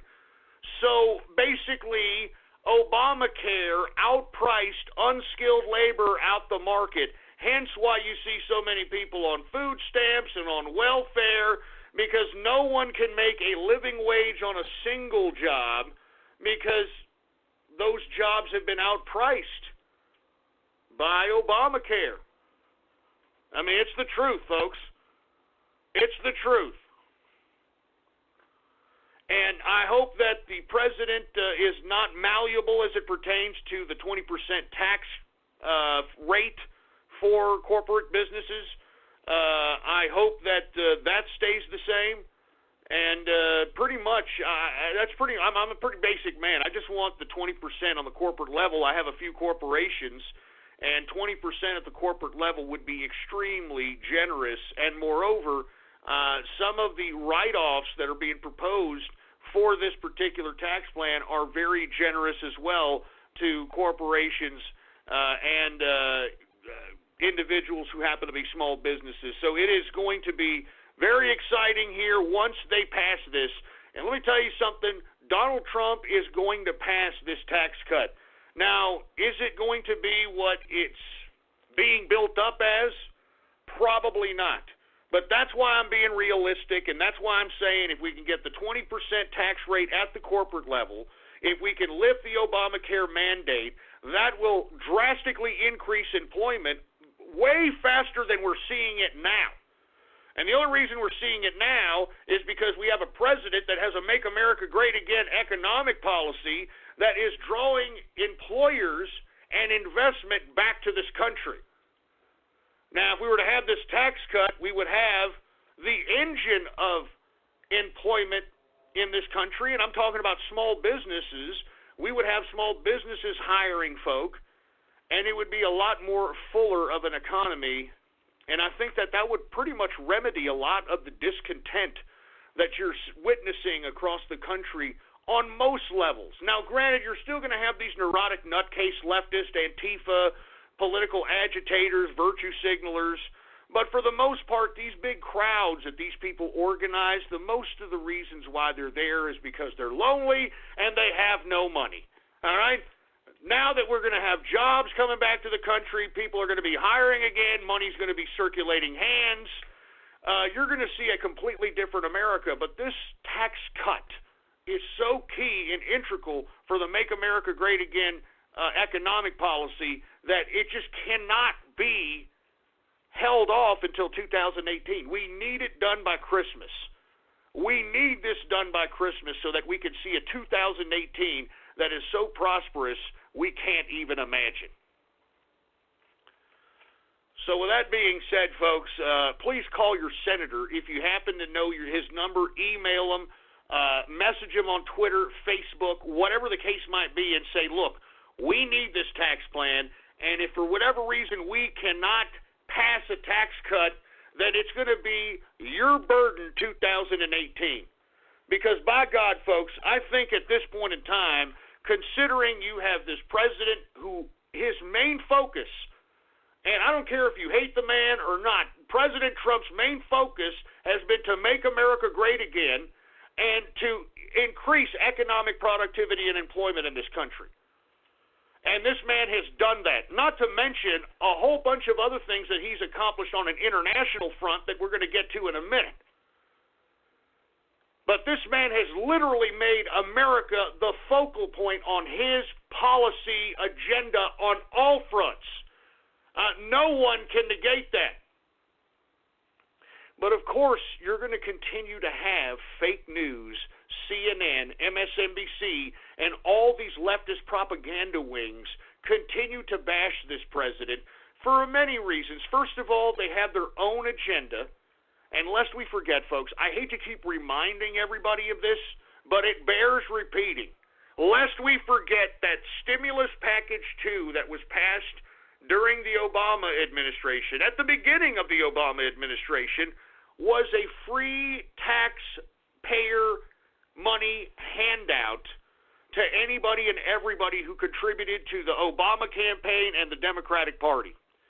And if you take a look at who received money from stimulus package 2, you're going to see that it was the media. It was Hollywood. It was the higher education professors for studies, and I mean, you name it. I mean, there was just so many people that were grabbing money from stimulus package 2. If you look back in the archive, I talked about some of the most ridiculous ideas that were funded in the stimulus package 2. You know that there was like $25 million that was allocated to study pig odor in the stimulus package 2 bill? That's just one example of what I was talking about.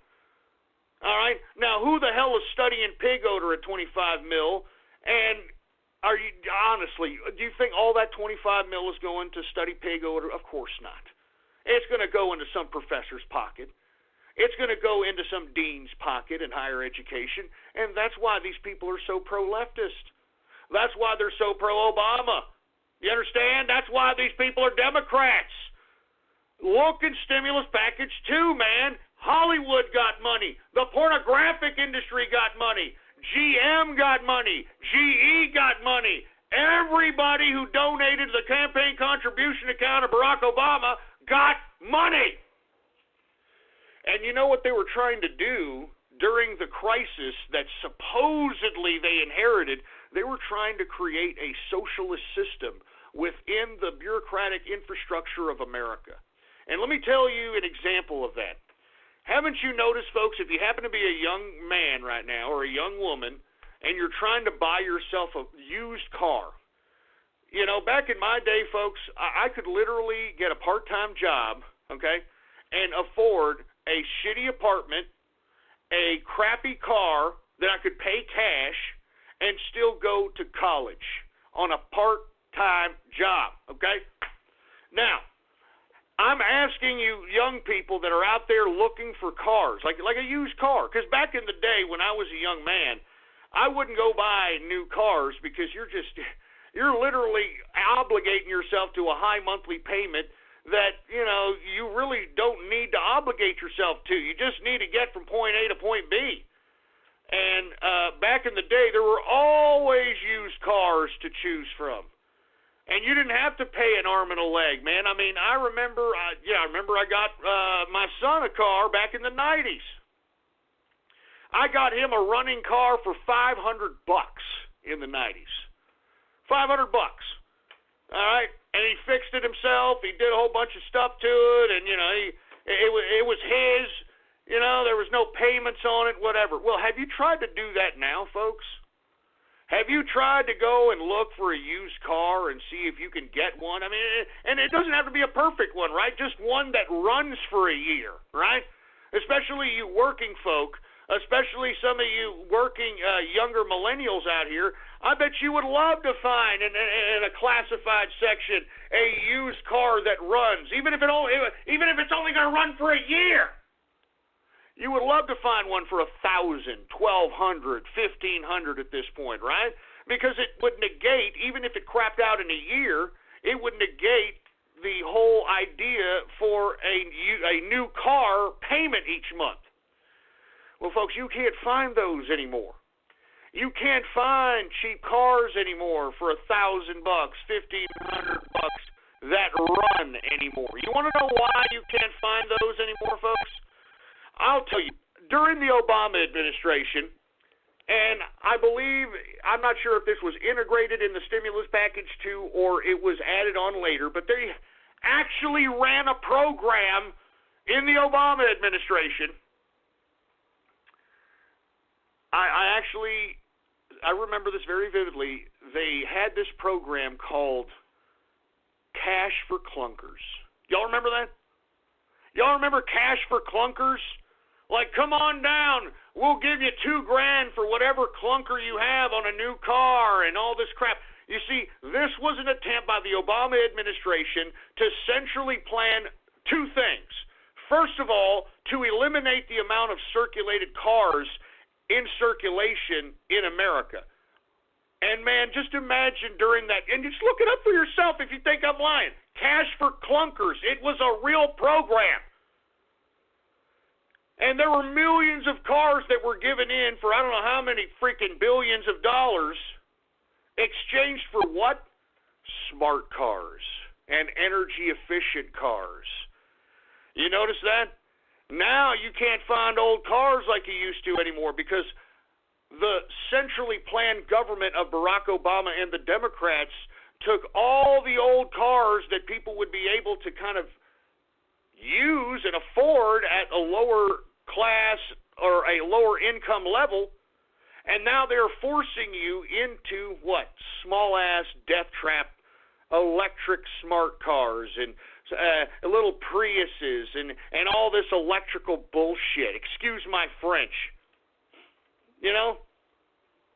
And it really makes me sick that all the damage that Barack Obama and the Democrats have done, people can't even comprehend.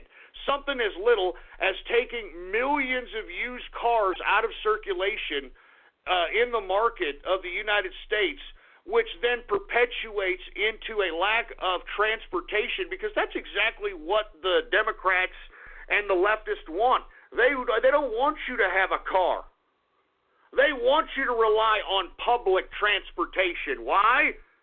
Because that means that bureaucracy is going to be in charge, right? There's going to be somebody heading up the public transportation department. There's going to be drivers in the public transportation department. There's going to be managers. There's going to be supervisors. There's going to be janitors. All kinds of bureaucratic jobs in that particular department. That's why they don't want you having a car. They want to limit your transportation. Why do they want to limit your transportation?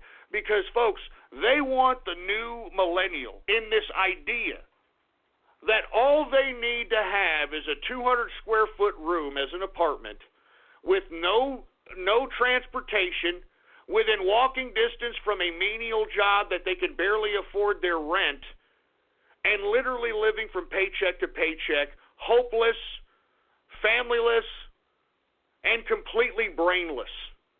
And I know that sounds obnoxious, folks, but look at how they've slowly transformed this place into doing it. And that's why I'm telling you that the whole reason why I brought up stimulus package 2 and cash for clunkers is because Barack Obama and the Democrats caused so much damage to this country on so many different fronts that it cannot be forgotten what they have done. It cannot be forgotten.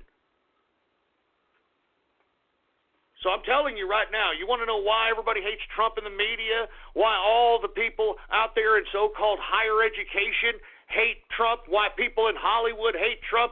Because they got paid in stimulus package 2. They got paid off. That's why.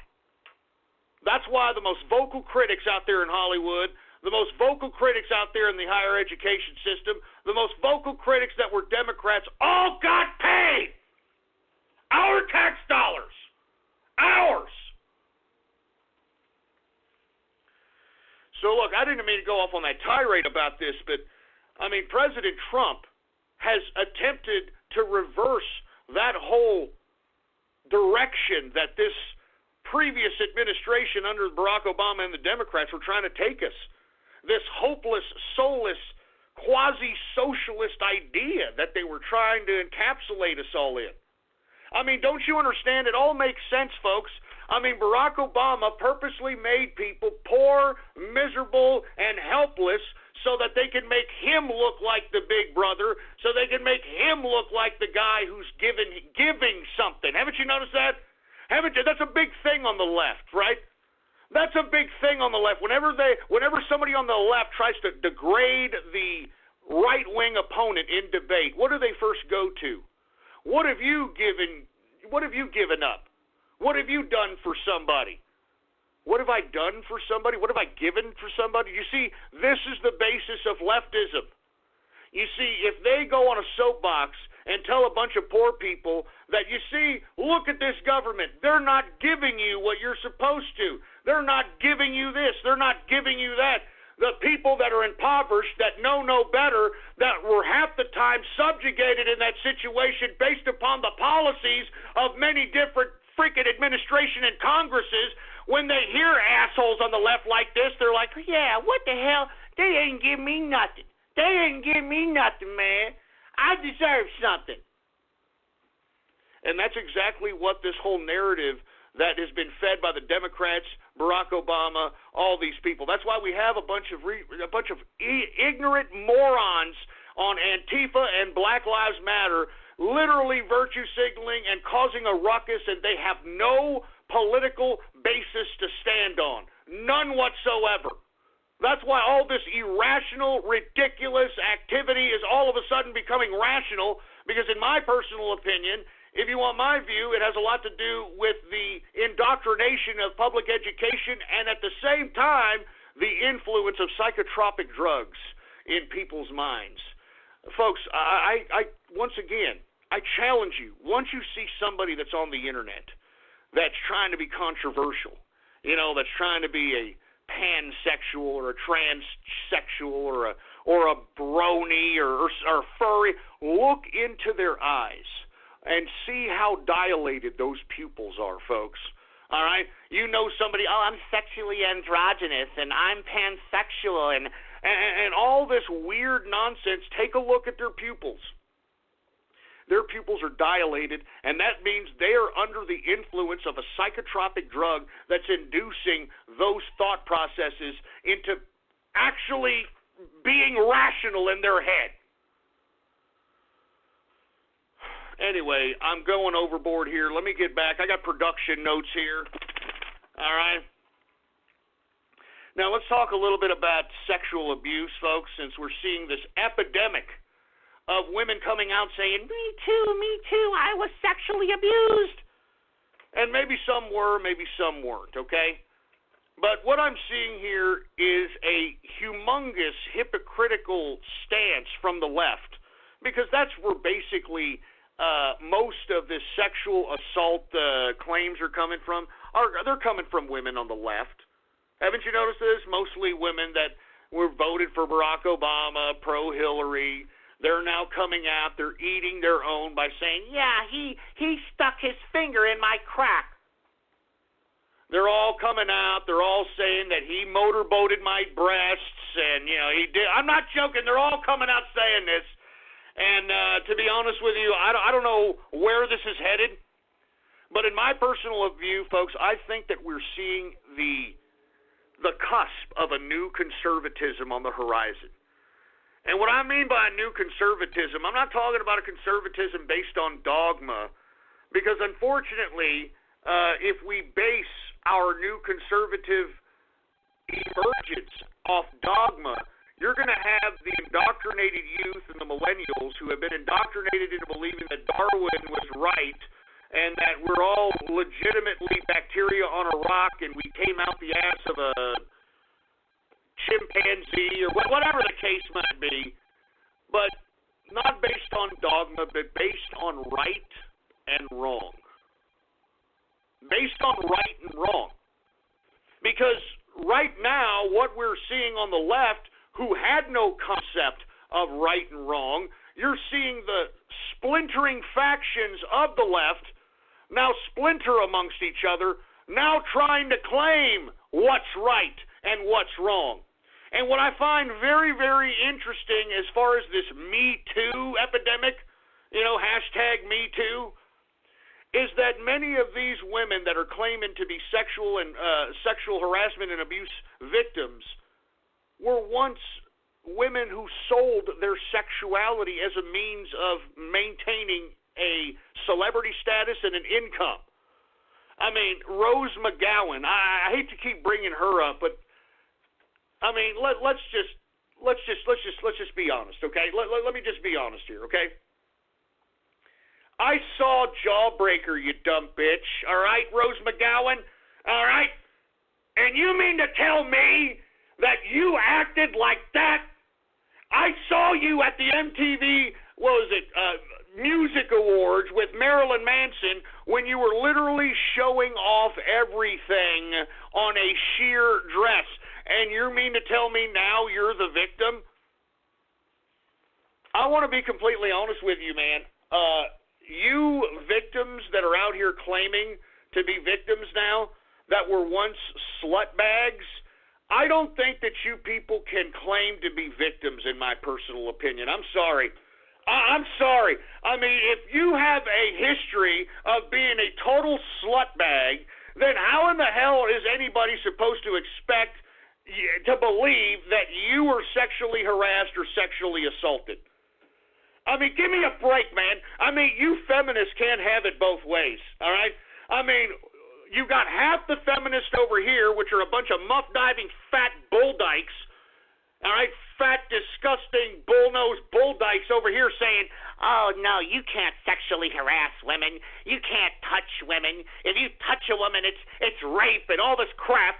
And meanwhile, you've got the other side of feminism, which is Amber Rose and these sluts who openly call themselves sluts and walk in unison on the streets all across America in organized slut walks.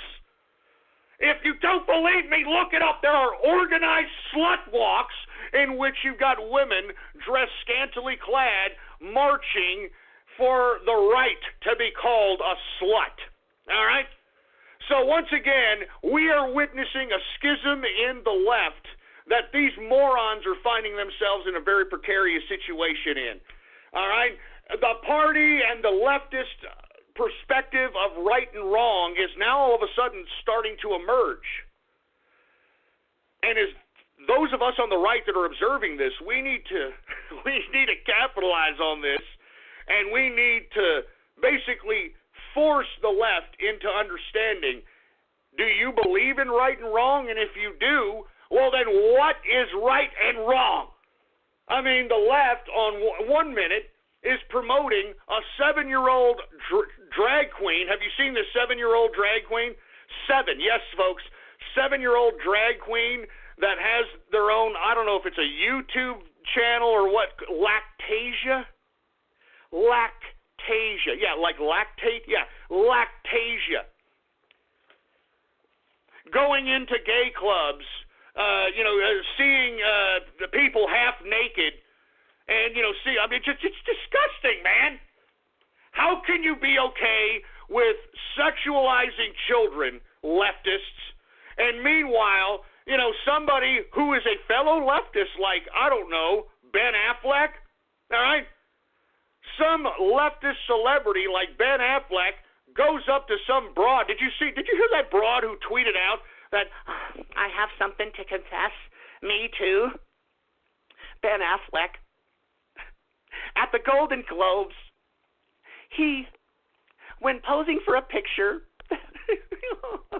he decided to cup my buttock and then proceeded to press his finger into my crack. Oh, my God, I can't believe I'm saying this. Oh. I mean, well, you can't have it both ways, man. And by the way, I mean, with all due respect, I mean, if you can't stick your finger up some chick's crack when you're Ben Affleck, then what are we all trying to work so hard for anyway? I'm just saying. I don't know. I'm just saying. I mean, if you're at Ben Affleck level and, sticking a finger up some woman's crack is going to, oh, my God, I can't believe it. Well, then why is everybody trying to be at Ben Affleck's level at this point? Huh? Why does everybody want to be a star? Isn't that the whole point of being a star? Huh? Isn't that the whole point? You be like, hey, baby, let me see those. I mean, come on. Why do you think Al Franken did it? Why do you think Al Franken did it? Why do you think old John Conyers done it, huh? 88-year-old John Conyers, huh? Out there out of Michigan. This son of a bitch is utilizing his position as a senior within the Democratic Party. He's been in the damn Congress for I don't know how long, 40-plus years, for Christ's sake, uses his position of power to just sexually harass women. How come all these people thought it was okay, folks? I'm just saying, I am not justifying Ben Affleck. I'm not justifying these people doing this. I'm not justifying Harvey Weinstein. I'm not justifying Al Franken, but you women can't have it both ways, man. You either respect yourself or you don't. You either respect yourself as a woman or you don't. And I'm just saying, if you're going to dress like you're a woman of the street, if you're going to dress like you are a woman of the street, then don't expect for men to just go up to you and say, oh, how I love thee on a summer's day. I would like to give you this flower and read to you a sonnet. No, they're not going to do that if you're going to dress like a slut. I don't know how hard that is to comprehend, but good God. But in my opinion, folks, I think that we are witnessing a new conservatism emerge. And I think those of us on the right, we got to exploit the left on this one. Because we've got them with their pants down. Literally, you know what I'm saying? Give me my drink. And I'm talking a new conservatism that isn't about dogma. It's about what's right and what's wrong. I mean, if you believe that what Al Franken did was wrong, which it was, at least the picture that I saw of him looking like a creepy rapist-looking son of a bitch, him trying to grab this woman's breasts like they're honkers while this woman's asleep, and let alone, folks, they were on a cargo plane headed into Iraq during that picture to entertain the troops. I mean, is this what Al Franken thinks about when you're on a cargo plane headed into Iraq? I mean, you're thinking about sexually harassing a woman? I mean, this is sexual abuse, not sexual harassment. I mean, this is sexual abuse. This is proven sexual abuse. And he doesn't want to step down, folks. Do you see the hypocrisy here? And you've got a lot of women on the left that are pissed off that Franken's still up there. But hey, if the leftist men do it, it's okay, right? If it's John Conyers, it's okay. He doesn't have to step down. If it's Al Franken, it's okay. He doesn't have to step down. But God forbid you have allegations with no shred of evidence, no shred of guilt, no admittance, nothing. Oh, he got to step down. I'm talking about Roy Moore. He's not even in the Senate, and they're telling him to step down. And you see the hypocrisy, folks? That's why I'm saying right now in 2018, it doesn't matter what side of the aisle you are politically. If you're an American citizen, it is time for us to unelect these goddamn incumbents. We need to unelect all bureaucrats who have utilized public service as a career, as a means of sustaining themselves for a lifetime.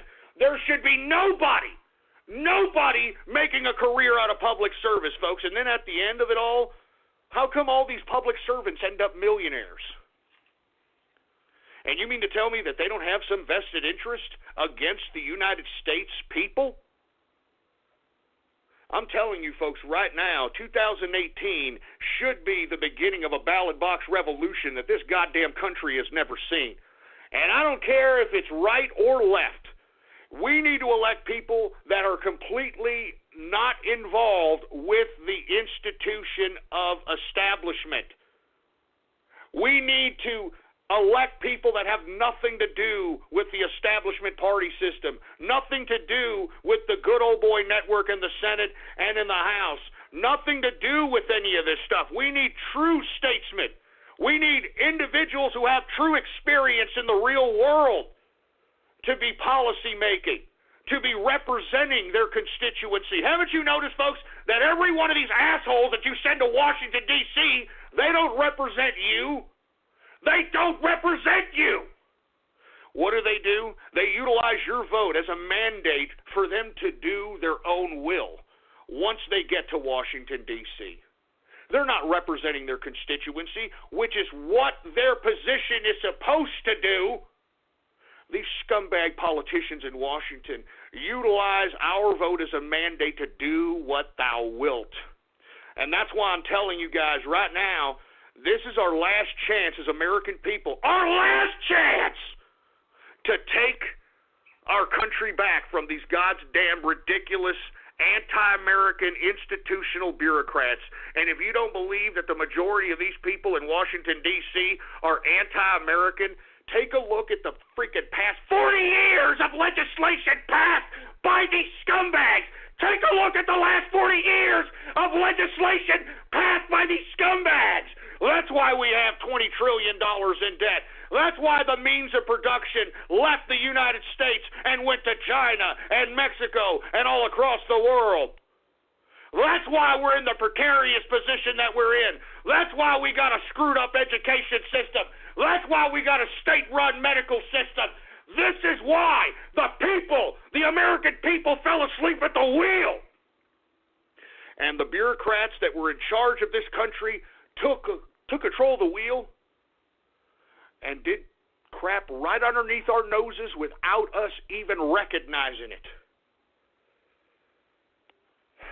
Wake up, man. 2018, we've got to unelect the incumbents. In 2018, we've got to unelect the incumbents.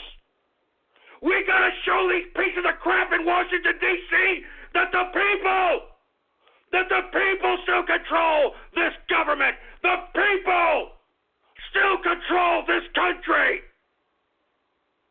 This country was made for the people and by the people, and this is the people's last stand. And if you're going to sit down on the sidelines when all of us are out here on the front lines, well then, by God, whatever happens to this country, you deserve it. Because I'll be damned if I go quietly in that good night and allow these soulless bureaucrats that are in Washington, D.C. continue to sell us out. Jesus Christ. I hope this is a new conservatism. You understand? A new conservatism emerging. We got to pounce on these leftists. Look at my gab right now. I was just talking about this 7-year-old drag queen, Lactasia. I just reposted a video of Lactasia. Look at my gab. Check out my gab. That's what the left is promoting. That's what Democrats, that's what liberals are promoting. And if you're a liberal and a Democrat, then you are promoting child pedophilia. You're a sick, twisted son of a bitch if you're a leftist bastard, man. That's why these idiots have no problem sexually harassing and abusing women. This is what leftists do. That's what leftists do. Jesus Christ, man. And you know what? I think it's rather sick that John Conyers and Al Franken have not stepped down, and their constituency is completely okay with that, huh? They're completely okay with a bunch of disgusting rapist, sexual abusers, and sexual harassers representing them as in Washington, D.C. I mean, I can't believe Al Franken. This son of a bitch, not only he came out and said, I'm sorry, I don't remember doing that. I'm a huggy guy. He actually said that. I'm a huggy kind of guy, and I know now that I made women uncomfortable, and I'm sorry. Are you going to resign, Mr. Franken? No, but I'm sorry, and I won't do it again. Will there be any more women coming forward, potentially, with any more allegations? I don't really know about that. Not too sure.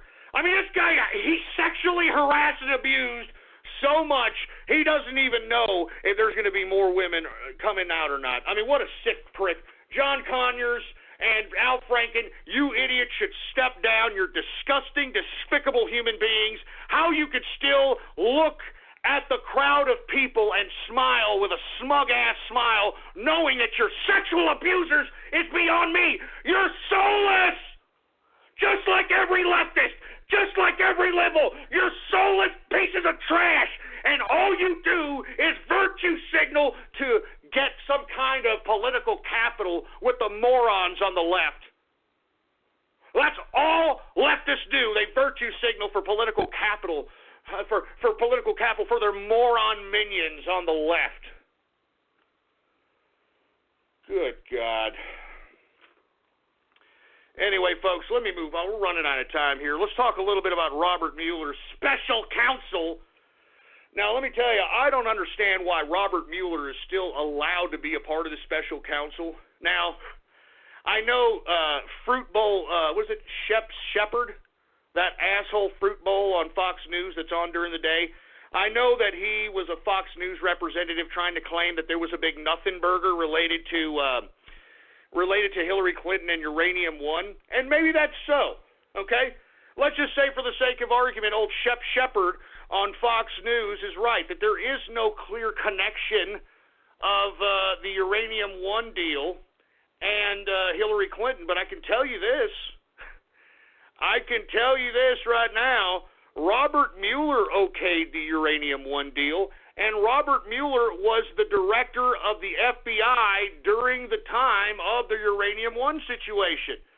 And as we've heard through investigations from certain Senate committees, from what we've heard, there's been a lot of corruption and Russian influence in the process of the purchase of Uranium One, which of course is 20% of America's uranium. And if anybody, in my opinion, should be investigated, it should be Robert Mueller. And he should be investigated on why, as the FBI director, considering now that he's on a special counsel investigating Russia-Trump connections, why isn't he under scrutiny for his connections with Russia, and why he okayed 20% of America's uranium to be sold to a Russian company that is owned by the Kremlin, which has ownership by Putin? Why? Why is that, Mueller? Why is that? If anybody should be under investigation, it should be Robert Mueller. Not only for that, but lest we forget that Robert Mueller was the cleanup man for 9/11. Yeah. The cleanup man for 9/11. He was the FBI director during the 9/11 attacks. Now, what do I say by the cleanup man? He directed his FBI agents to confiscate every surveillance camera within the vicinity, viewable vicinity of the Pentagon after the Pentagon attack on 9/11. And this is documented. You people can look this up. They went to every convenience store. They went to any location that had a viewable look from a camera at the Pentagon. They confiscated those tapes. That was Robert Mueller. There was Robert Mueller there. As a matter of fact, Robert Mueller, in a 2002 interview with CBS, admitted that it was his fault that 9/11 took place. You can look it up. Look up Robert Mueller, CBS 2012, and the article should come up. Robert Mueller admits wrongdoing or something to that effect. It's a CBS interview. He admits it. Now, why would he be admitting it in 2002 that, he and FBI dropped the ball, huh? Why would he be admitting that? And how come he hasn't been investigated for that? How come nobody's been investigated for 9/11? I mean, we've seen through the release of the JFK files that this ridiculous narrative by the 9/11 Commission is complete crap. The Warren Commission, the whole narrative behind the JFK assassination, complete crap. So that's why I'm saying Robert Mueller, the reason I'm bringing him up is because the special counsel apparently has enough on Michael Flynn, General Michael Flynn, to the point in which Flynn's lawyer is now no longer sharing information with the Trump team. And let me tell you the legalese behind this. Typically,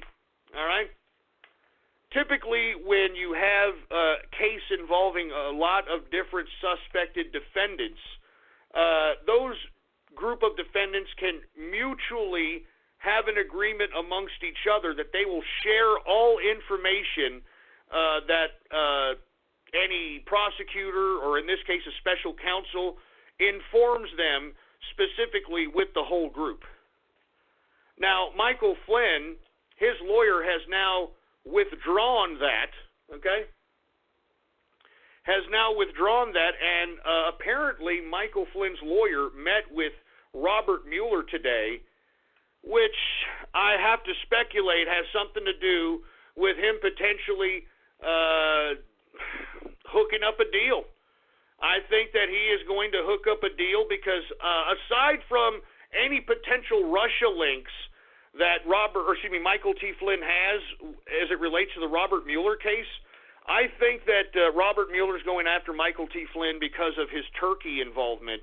And to be completely honest with you, I don't understand why Michael T. Flynn, if it comes out or if he admits guilt, if he not only took money as a foreign agent from Turkey, but it's alleged now that Michael T. Flynn was actually going to kidnap this Gulen character, this Gulen character that Erdogan hates, that I believe is out of Pennsylvania somewhere.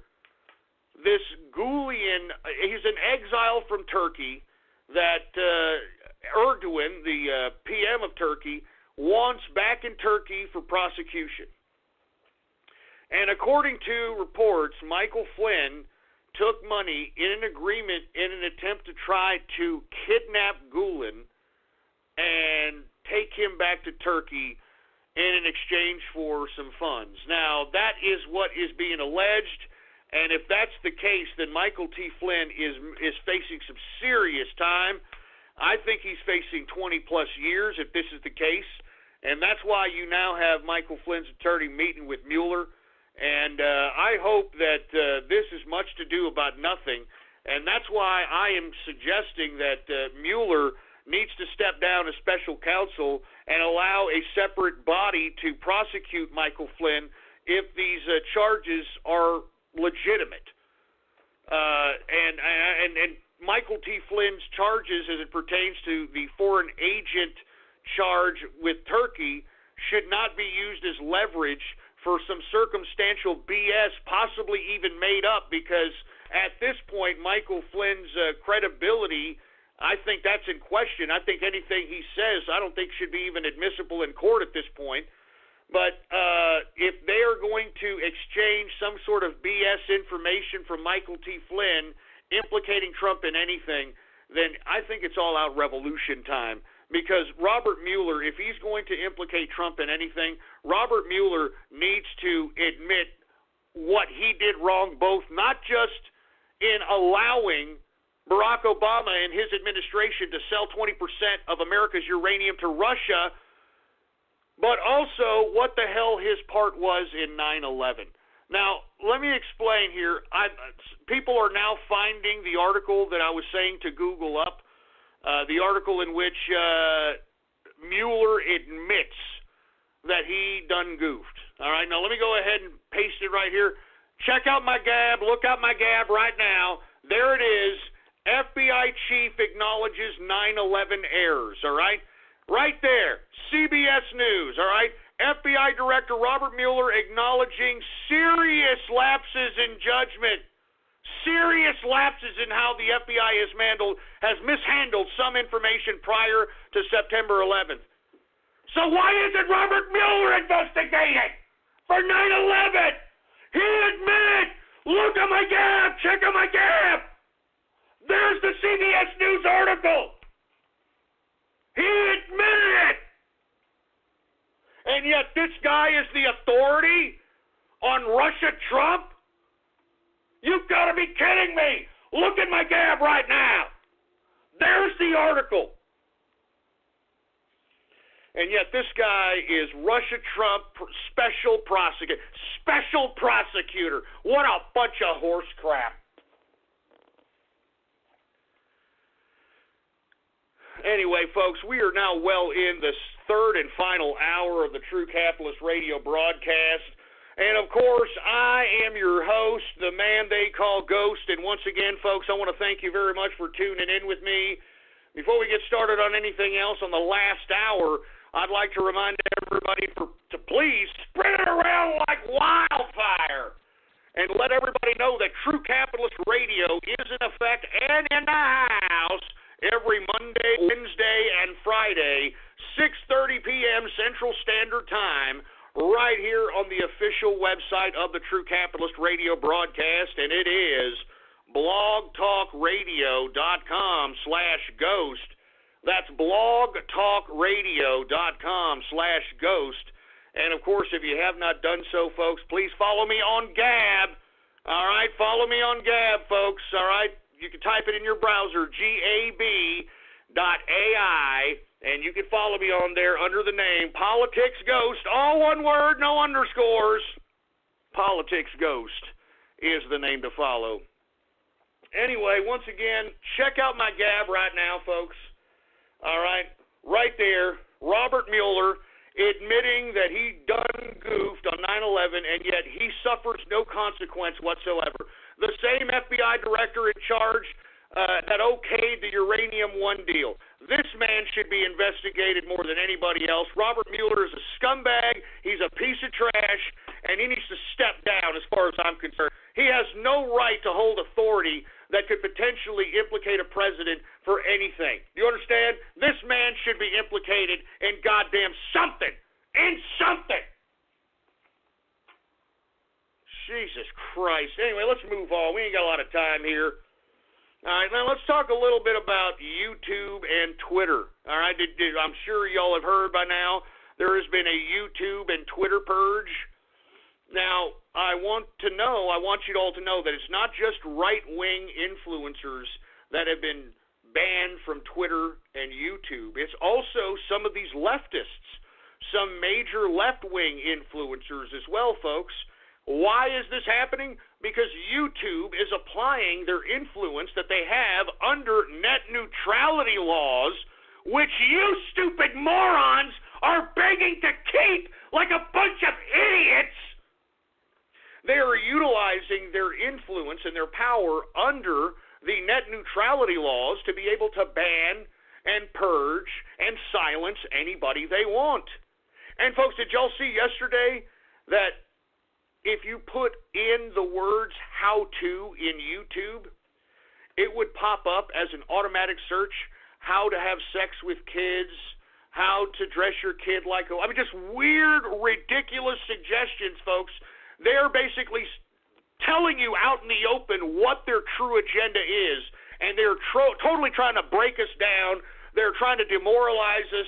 They're trying to over-sexualize our children. They're trying to turn us into complete and utter ignorant animals.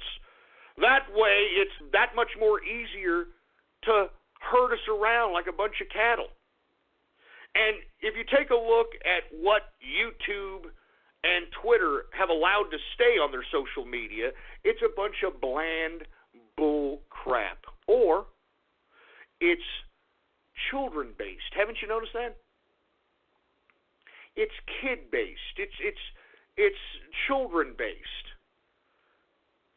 They allow that one sick freak that I gabbed about a couple of weeks ago making a case for pedophilia. They let that guy on YouTube.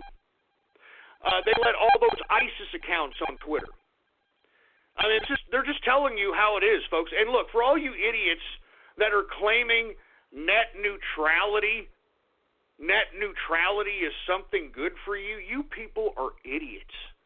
And you see, that's why people like you shouldn't even have a right to vote, if you want my opinion. I mean, I want to be honest with you folks, if it were up to the capitalists, if it were up to me, and if I was the leader of the capitalist nation of the United States, I would force Congress to make a law that, the only people that could vote, all right, the only people that can vote are people that are capitalist and people that pay taxes. Because, let's be honest, folks, if you are an uncontributing piece of trash that contributes nothing other than turning perfectly good food into shit, you should not have a right to vote. All right? You should not have a right to vote. I'm just saying. I'm just saying. Folks, you know what net neutrality is, you morons? You're looking at it. YouTube censoring people. Twitter censoring people. You're looking at it. All right? Let me tell you what net neutrality was, you stupid moron. Okay? Net neutrality was passed by Obama. Okay? And what it did was done nothing more than make investments into high-speed broadband technology into places like the black ghettos, the Mexican barrios, the white trailer parks. And That's why the whole push for net neutrality was, oh, we have to get everybody on the internet. We have to make it a right.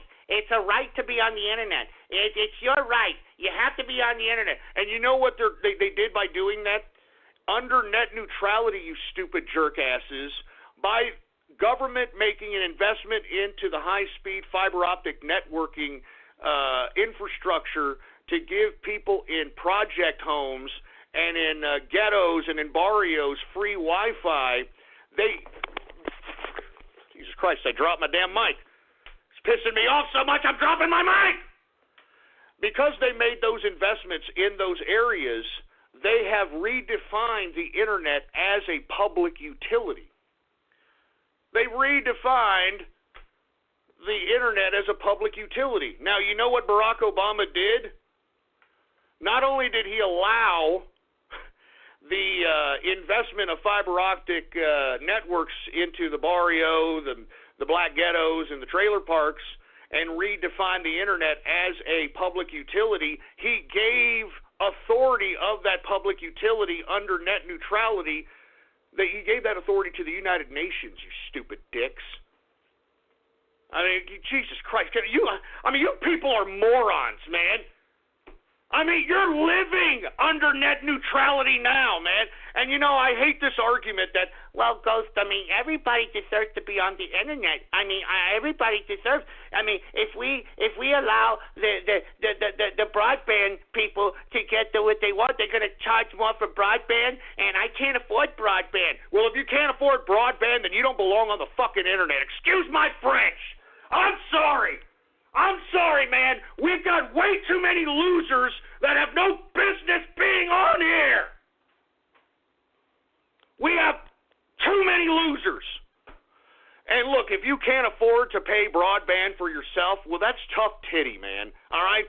Maybe you got to go out and get yourself a job, huh? Maybe you got to go out and realize what's important to your fat jelly ass. All right? I mean, I'm tired, bro. I'm not even joking around.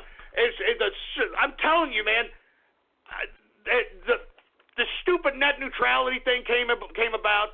We started putting freaking broadband into black ghettos, and what did we get? Did people in black ghettos use the internet to enhance their intellectual potential? No. You know what they did? World Star hip-hop and Vine videos, okay? That's what they did. If you don't believe me, YouTube search Vine videos or World Star Hip Hop. Give me a break. Good God. And look at people are like, well, under net neutrality, net neutrality laws, BTR could censor your show. BTR, if they wanted to, could censor my show now. What the hell are you talking about? You want to know why BTR doesn't censor my show? Because I make them a lot of money, all right, you morons? That's why, all right? And that's what it comes down to, all right? Blog Talk Radio is about money, all right? They don't care about the freaking politics, all right? All right, it's about money, all right? And because, there's advertisers that want to advertise in the True Capitalist Radio broadcast, that's why I'm on the internet. And look, God forbid, okay, BTR no longer wants my services anymore, whatever the case might be. You know what? I go somewhere else, okay? How's that? Huh? Maybe I get my own server and broadcast my own crap. All right? I mean, give me a freaking break. You know who's bitching about this? I'm going to be honest with you. You know who's bitching about this? A bunch of food stamp welfare collecting pieces of garbage. Or the same people that are collecting disability for things like fibromyalgia, okay? These are the people that are bitching about net neutrality because their fat asses are going to have to go out and pay for a goddamn broadband bill, and that's what you're supposed to do. There is no argument that, if you give the poor internet access, it'll help them learn. Yeah, it'll going to help them learn. Folks, if you don't believe me, take a look at World Star Hip Hop. That was created because of net neutrality and broadband access being free in black projects, all right? I'm just saying. I'm not trying to be racist. I'm just saying. And I don't really care. I mean, folks, you all make it seem as if the internet is my life. I don't really care one bit, to be honest with you. The only reason I do this broadcast is to hopefully spark synapses in the brains of folks.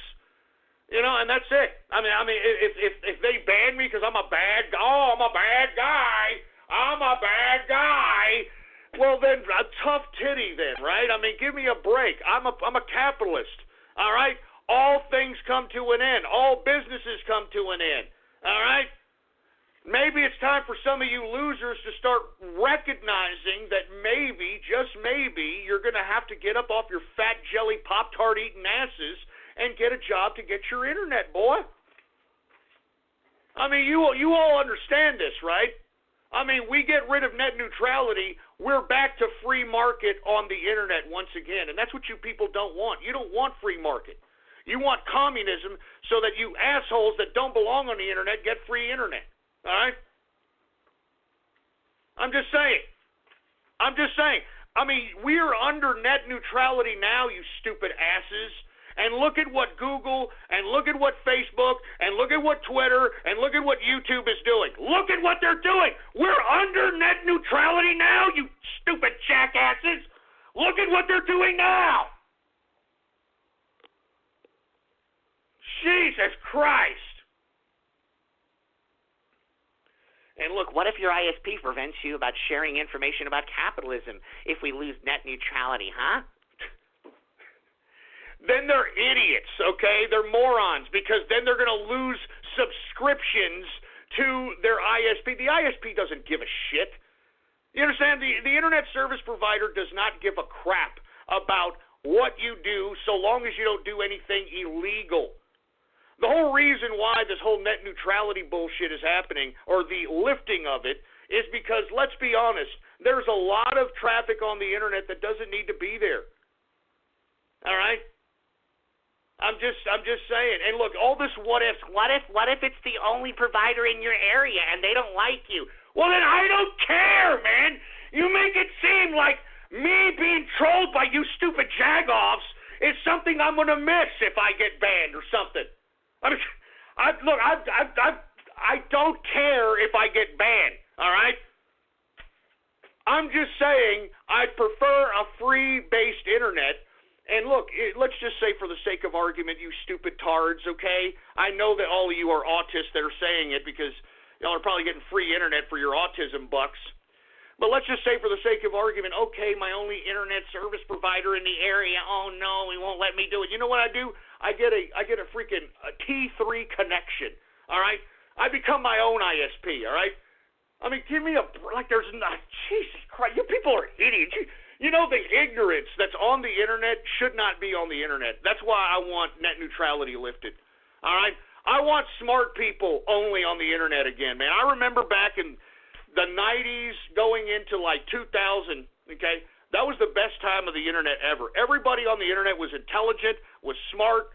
I mean, you were either a professor, you were in school, you were part of the military, you were a student, or you were rich. All right? Or you were rich because, back then, I remember back in 1992, I bought my first computer that could connect to AOL, and that was like 92, 93, that Christmas. And I purchased that for like $2,000. All right, that's 1992, 93 money. Okay, and I want to be honest with you. I wish computers still cost that much. I still wish that internet access still cost that much, man. Because I don't believe that everybody deserves to be on the internet, man. I'm sorry. I think that if you can't afford to be on here, then you don't deserve to be here. I mean, this is not a right. You understand, folks? All right? You being on the internet is not a right. All right? I mean, I'm about free market. All right? You either pay to be on the internet or you get the hell out of here, man. I'm serious. I'm tired of having people that have no business being on here. It's the bottom line. I'm tired of it. All right? And if all you people that are going to continue to believe that net neutrality is great, well, you're going to have to go back to work and pay for your own internet bill, you scumbag. All right? get to some other news because we're running out of time here. Let's talk a little bit about Saudi Arabia. Now, did you hear what Crown Prince Mohammed bin Salman said this past weekend? He vows to fight Islamic terrorism until it's completely eradicated. Completely eradicated, baby. This is a complete 180 from what Obama and his administration were promoting with this pro-ISIS foreign policy. And I want to be completely honest with you, folks.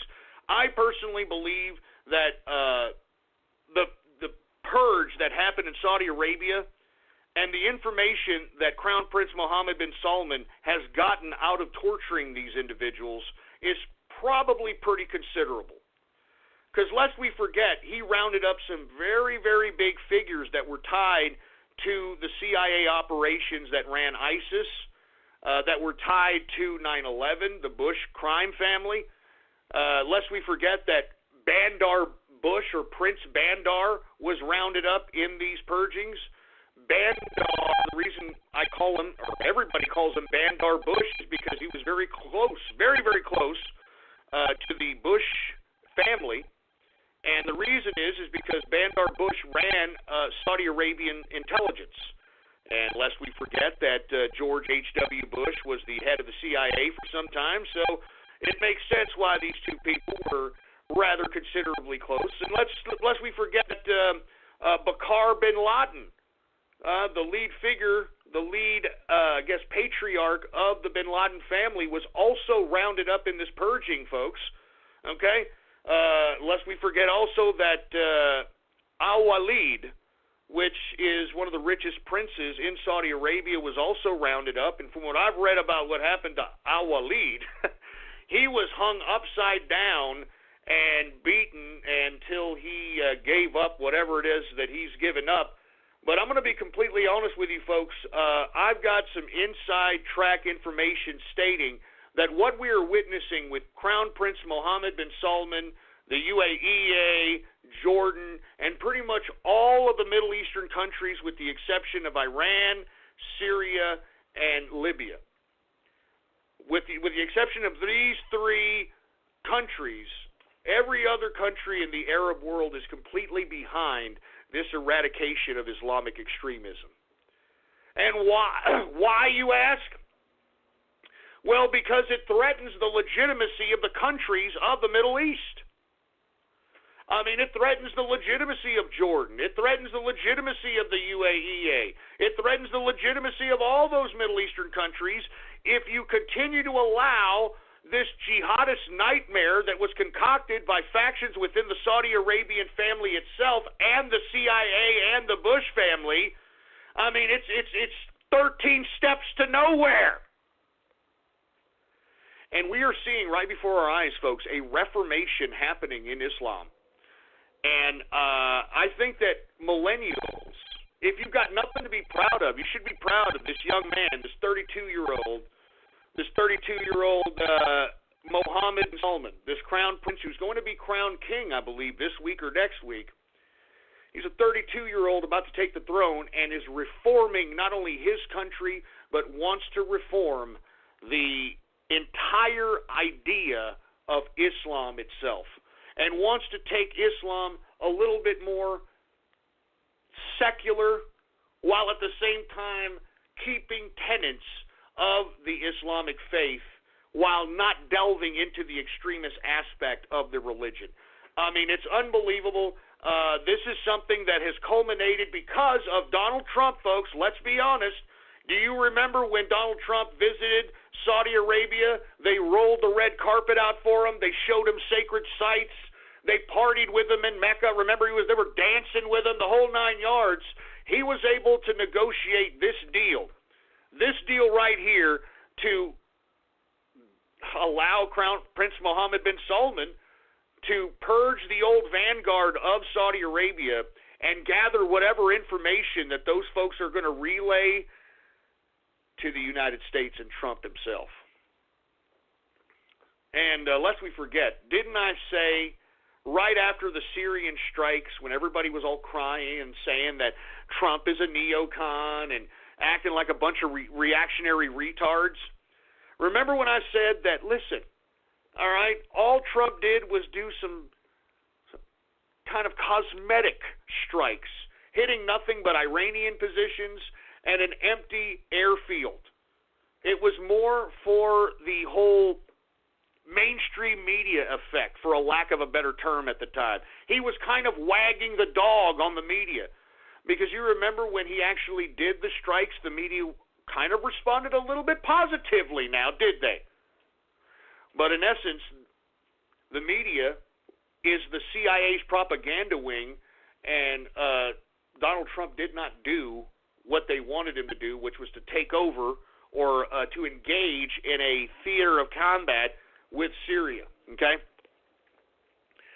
Now, with that being said, folks, I did say that right after that airstrike this past summer, I believe, or excuse me, actually it was this past spring, I believe, I said that the whole new strategy, the whole new foreign policy of the United States was to gear Saudi Arabia against Iran in a war in the Middle East. And I know people back then were calling me crazy, saying, Ghost, you don't know what you're talking about, yada, yada, yada. Well, look at what's going on now, folks, all right? Look at what's going on now. Crown Prince Mohammed calls Iran's supreme leader the new Hitler of the Middle East. Oh, them fighting words, baby. Them fighting words. I told you, Saudi Arabia and Iran. Didn't I say it? If you don't believe me, look back in the archive, blogtalkradio.com/ghost if you don't believe me, boy. And let me tell you, I think Iran, you don't hear too much saber rattling coming out of their asses as it pertains to Saudi Arabia. I know for a fact that they're shitting bricks because they know that they're going to engage an enemy that wants to eradicate them. And lest we forget that Israel wants in on this fun, too. You've got the majority of the Middle Eastern countries and Israel on the side of Saudi Arabia, and the only people that back up Iran are Libya, which, folks, I don't know if you've heard. Let's talk about Libya for a second. Libya and Syria are the only ones that will back up Iran. Libya and Syria. But let's talk about Libya for 1 second, okay? Libya, folks, and this was the crown jewel of the Obama administration and under the Secretary of State Clinton's tenure. The removal of Muammar Gaddafi, remember that? Well, folks, what did they replace Gaddafi with? I told you, folks, they replaced it with ISIS. They replaced it with Islamic extremists, okay? Let me explain something. You know what's happening right now in Libya, folks? While you got Black Lives Matter over here talking about Whitey and, how the black man is having it so bad, folks, there are legal slaves right now in Libya being auctioned off right now. If you don't believe me, Google up right now, Libya slave trade, and that's exactly what's happening. And that, you can thank Barack Obama and you can thank Hillary Clinton for slavery in Libya, because that's what their foreign policy culminated to. You don't believe me? Look it up. There's slavery in Libya now. And for you damn socialists, I find it rather peculiar that none of you idiot socialists even batted an eye when Muammar Gaddafi was taken out by Barack Obama and the EU and the Islamic State factions that ended up taking over the country. I'm really surprised because, folks, the only model that had any remnants of half-ass working as it pertains to socialism was Muammar Gaddafi's Libya. I mean, I'm not trying to be pro-socialist, but, you socialists ruined your only model. Your only model that was half-ass workable, even though it was corrupt to hell. Muammar Gaddafi, believe it or not, he was a real man of the people. This guy would literally share the wealth of the country's oil with everybody who was a Libyan. Every Libyan had a place to live. Every Libyan who was an actual member of the country had free health care. This was a prosperous nation before the United States and the EU decided to move in and I mean, it wasn't that long after removing Muammar Gaddafi came the Arab Spring, remember? And then they destabilized Egypt. They tried to destabilize Syria. I mean, this was the policy of Barack Obama and Hillary Clinton, folks. And now, what are they doing in Libya? They went from taking care of their own people under Muammar Gaddafi's socialism to slavery in Libya. Yeah. Thanks, Obama. Thanks, Hillary Clinton. And how come nobody's talking about that? How come nobody's talking about that now, huh? Jesus Christ. Anyway, let me move on. We're running out of time. Let's talk a little bit about Vladimir Putin. Folks, Russia's Vladimir Putin is so scared crapless that his own people are going to kill him that he has literally sold out to the Muslims. He is literally sold out to the Muslims. Now, what do I mean by that, folks? I don't know if you're familiar with the Chechnyan rebel leader by the name of Ramagan Kadyrov, I believe is his name. Anyway, I can't pronounce this stupid idiot's name. But either way, this man was a hardcore Chechnyan rebel leader that fought against the Russians in the night. I think he was around during the 94 attacks of Grozny. He's been there directing terrorist attacks on Russia. I mean, this guy was a major leader of the Chechnyan rebel leadership. Well, now that Chechnyan rebel, and let's be honest, folks, the Chechnyan rebels are Muslim. They're Islamic. They're white Muslims. Believe it or not, the part of the country of Chechnya in which these white Muslims reside, they call the Caucasus region. That's why you call white people Caucasian, because they're referring to the Caucasus area of Chechnya. Now, with that being said, folks, all right, this man by the name of Ramagan Kadyrov, Kadyrov, Kadyrov, this guy eventually won the hearts and minds of people of Chechnya and eventually earned so much legitimacy that he became the legitimate leader of Chechnya. Now, the reason I'm saying that Putin sells out to Islam for protection is because this leader, who has fought his entire life to liberate Chechnya from Russia, has decided, and listen, he just won a 5-year re-election term this past September 2016. He just won a 5-year term this September 2016. He's deciding to step down as leader of Chechnya. Now, why is this important? Because this guy, Ramagan Kadyrov, literally dedicated his life to fighting Russia and fighting the occupation of Chechnya from Russia. And he steps down and says, and I'm quoting him right now, it's time for him to step aside and let the Kremlin choose a successor. What? What about all the people you sacrificed, you piece of crap? What are you talking about? It's time for the Kremlin to choose a successor. What the hell were you doing for 20 years? Why the hell did you fight Russia? Folks, this makes no sense whatsoever other than the fact that, once again, Mr. KGB, Mr. Putin may have pulled the wool over the eyes of his own damn Ruskies, and that's why he is being sought after for assassination within his own bureaucratic institution of government. Now, more about Kadyrov. He said that he will work with Vladimir Putin directly as he continues to be the head of the Republic. But he has been quoted as saying that he will die for Putin. So, what the hell is going on here, man? He literally said that he will die for Putin, man. After 20 years of Chechnyan rebel terrorist attacks, suicide bombings, all the sacrifice that all these stupid Chechnyan rebel Muslims did. I mean, y'all remember that one theater that they entered in Russia? Remember that theater? They held people hostage and crap, and the Russians, the Russian military inserted some gas into the theater and almost killed everybody. Killed the radio. They killed the Chechnyan suicide bombers. They killed the people that were there. It was just unbelievable. Do you also remember that Chechnyan raid?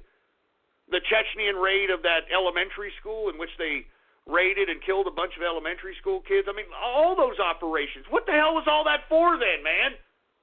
What the hell was all that for?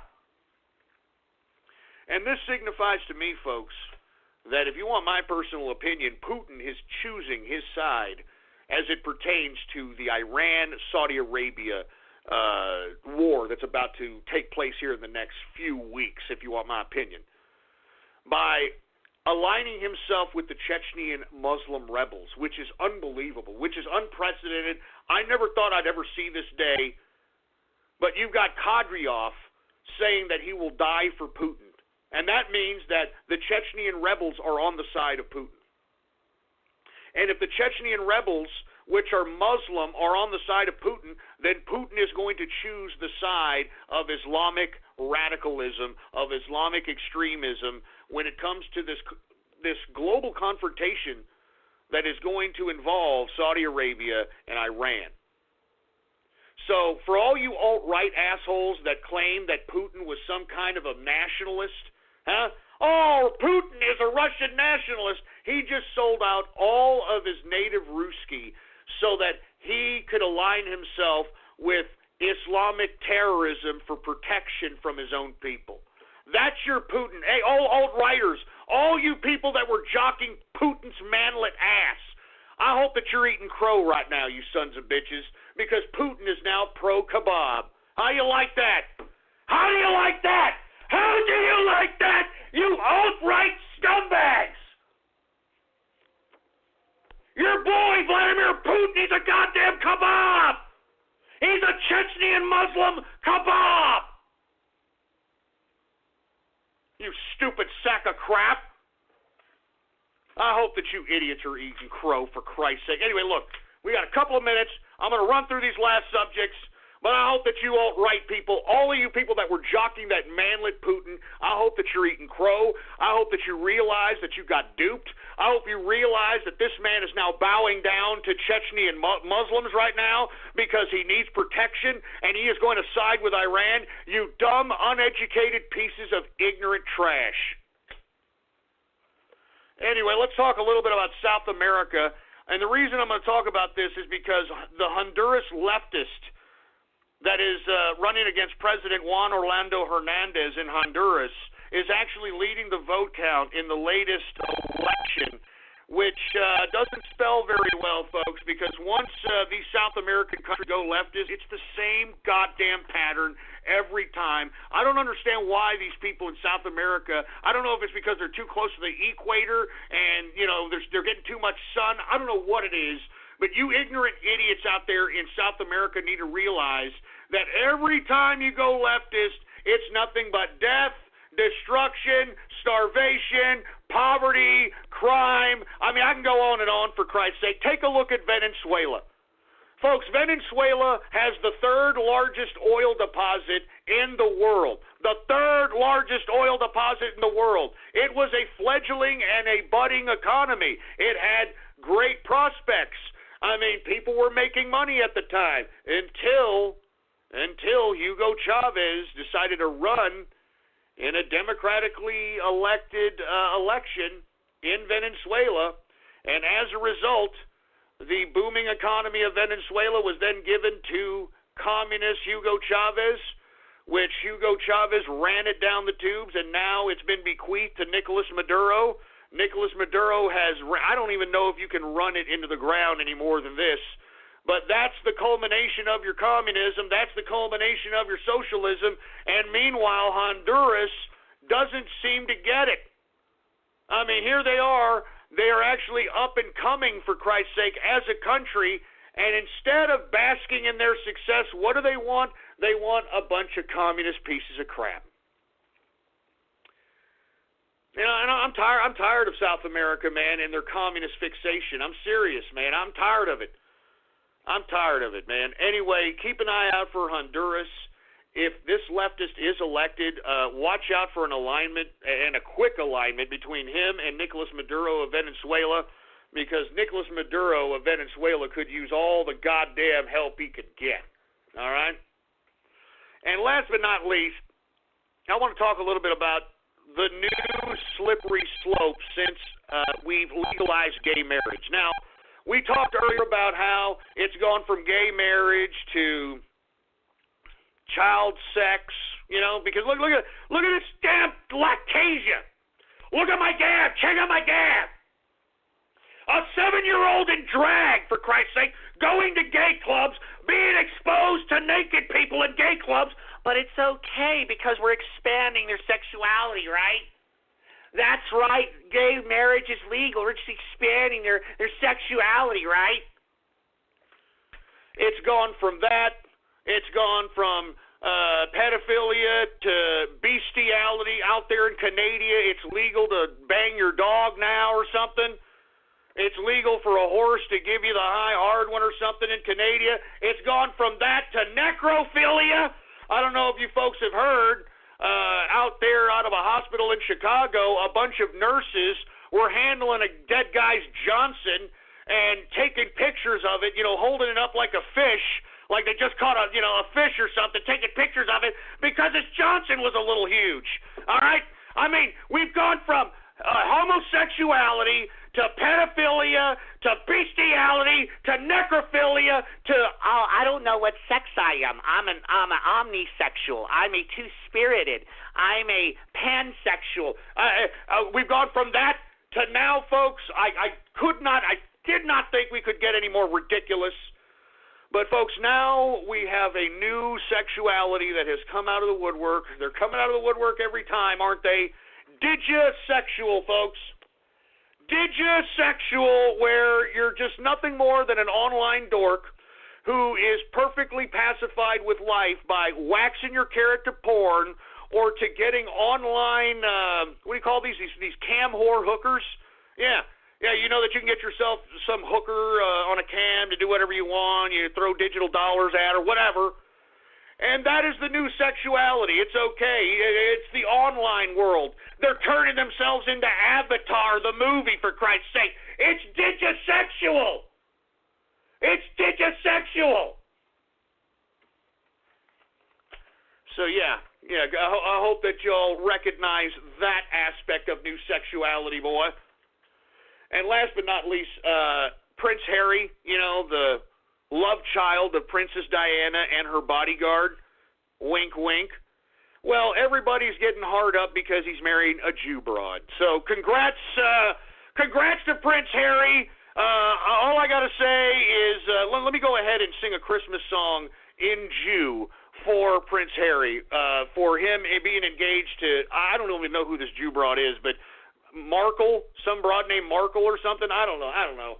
But all I got to say to Prince Harry is, oy vey, oy vey, oy vey, oy vey, oy vey, oy vey, oy vey, a matzo ball.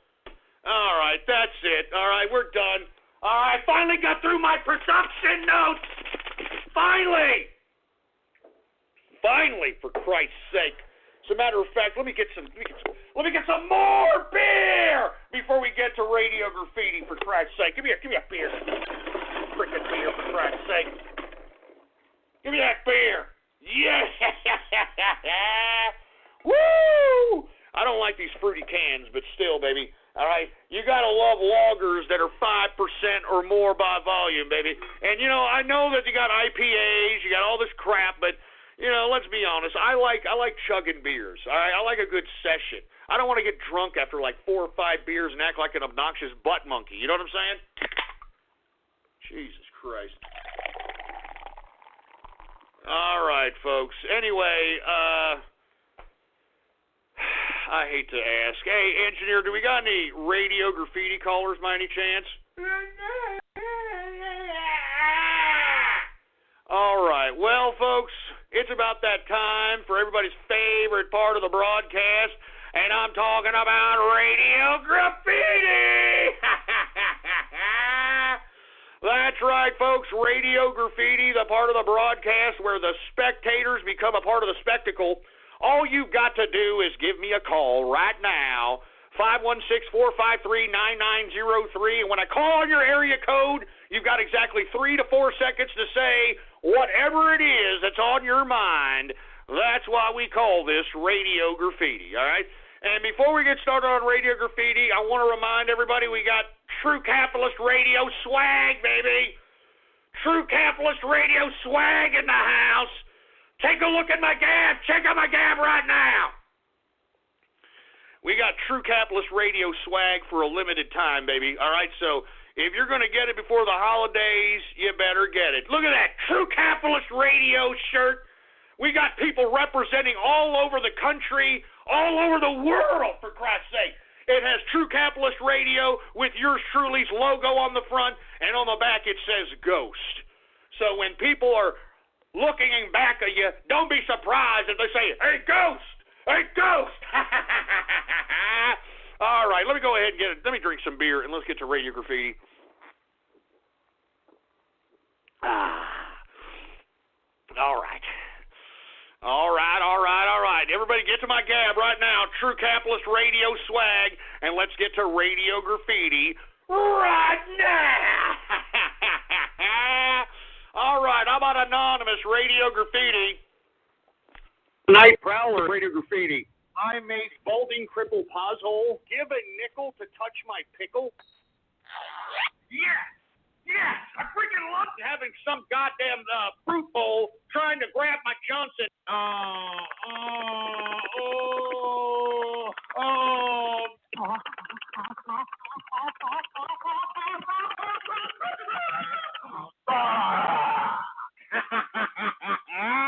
Woo! You sick pervert. Man, why the hell do you sick sons of bitches have to be so perverted, huh? How come you gotta be so goddamn perverted, for Christ's sake? Is this part of that digisexual crap? Huh? Is that it? Is this part of being digisexual? Jesus Christ, give me that money. Piece of crap. Is this digisexual, huh? Huh? You piece of crap. 269 Radio Graffiti. Hey, Ghost. I want to know if I was justified in something I did a couple weeks ago. All right, hurry up, man. All right, so I worked with this guy. He was pretty much an asshole, but he was trying to get, in his own words, he was trying to get fired so he could get unemployment. Was I justified in slashing his tires? I'm not commenting on that. Why would you slash a man's tires because he wants to collect unemployment? Unemployment days are numbered, baby. All right? Barack Obama and collecting entitlements and staying home and collecting money, those days they're almost gone. I don't advise slicing anybody's tires, man. All right? I'm not into that. I don't like vandalism. I don't like thieves or anything. If you got a problem with a guy, go smack him in his face. All right, 321 Radio Graffiti. Great, a Helen Keller death mute, for Christ's sake, man. How about anonymous Radio Graffiti?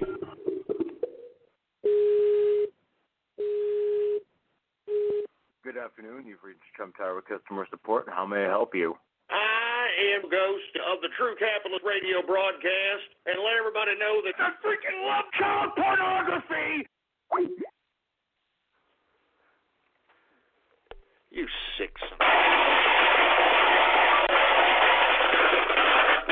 Man, whoever did that, I swear I hope that you die of cancer of the cock. You understand that?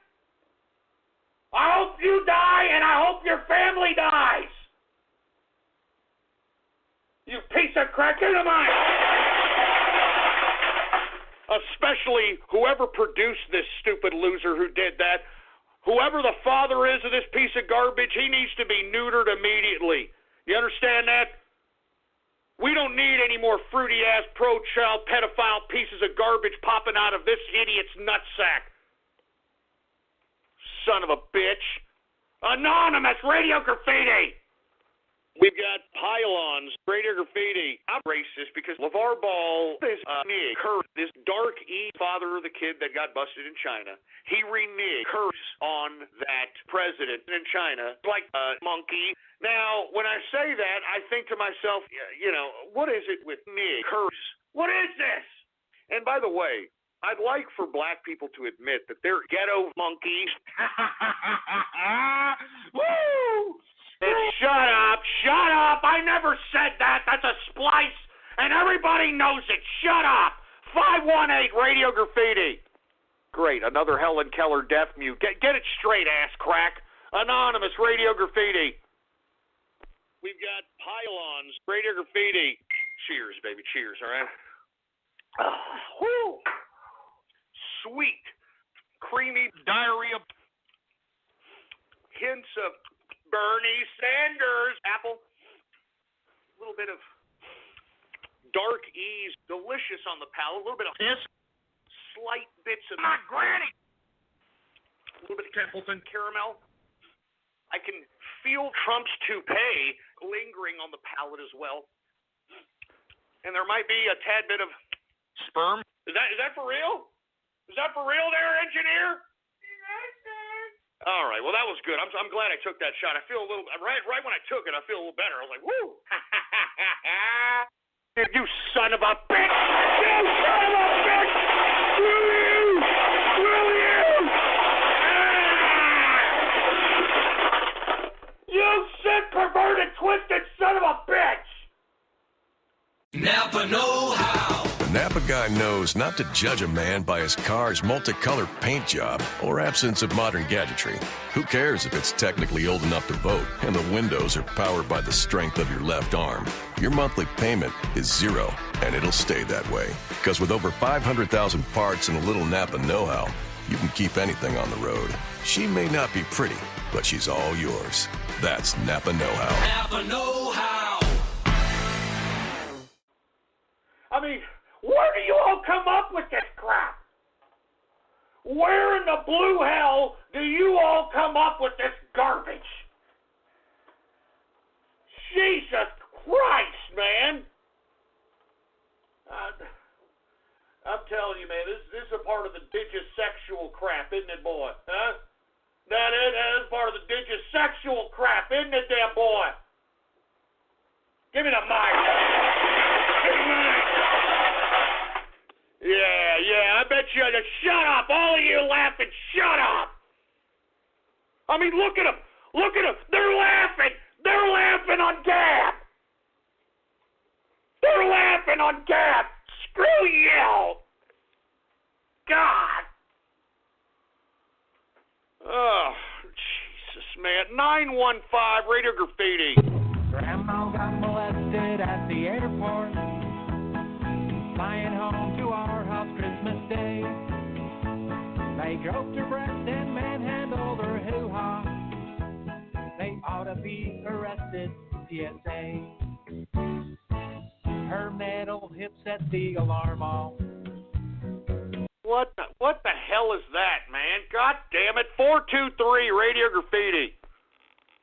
I happen to have a Trans turkey tits fetish, putting a pair of tits in front of goddamn turkey. that gets me hard. You know what I'm saying? I would imagine giving a bird a stuffing.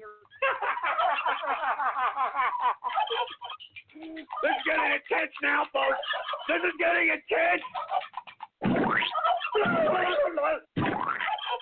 I gotta go, for Christ's sake. I need a shower. I want to take a shower after this. Oh, my God, you sick son of a bitch!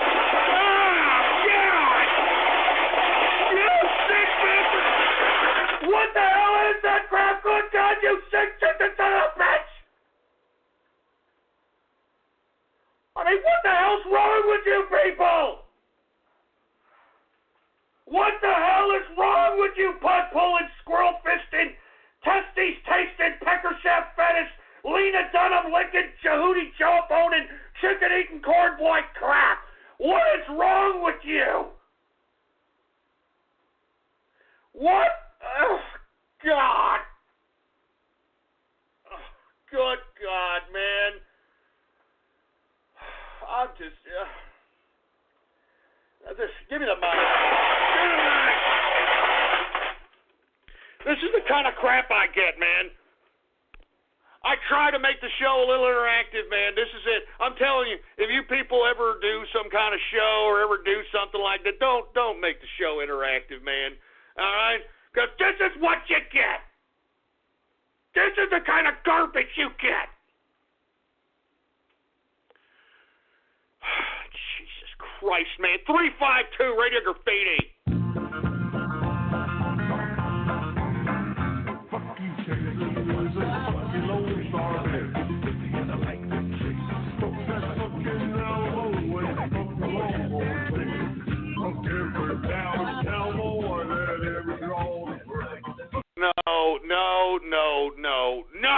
No, that's all I gotta say. Anonymous Radio Graffiti. Ghost Son, Radio Graffiti. I'm your fucking kid, and you don't know anything about me. You don't know how I truly feel about anything, and I can't tell you that stuff. And then all he fucking seemed to care about was, like, me getting a full-time job and making money and then trying to move out of the fucking house and start my own life and all this shit, which I knew I was never going to do. It's all about money, isn't it? And guess what? Money's fucking worthless. What are you talking about? My son's a successful businessman. Are you kidding me? He's more successful than I am, you idiot. Give me a break. Jesus Christ. 305 Radio Graffiti. I think it's about time to implement it. I'm talking about everybody's favorite time of the broadcast. I'm talking about... Oh, Christ, no! Leave me alone! Get away! Leave me alone!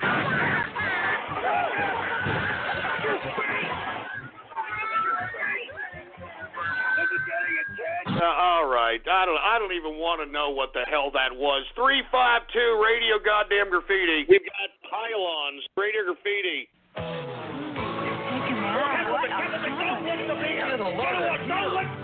You know what? Go screw yourself, pylons. How many numbers does your dumbass have?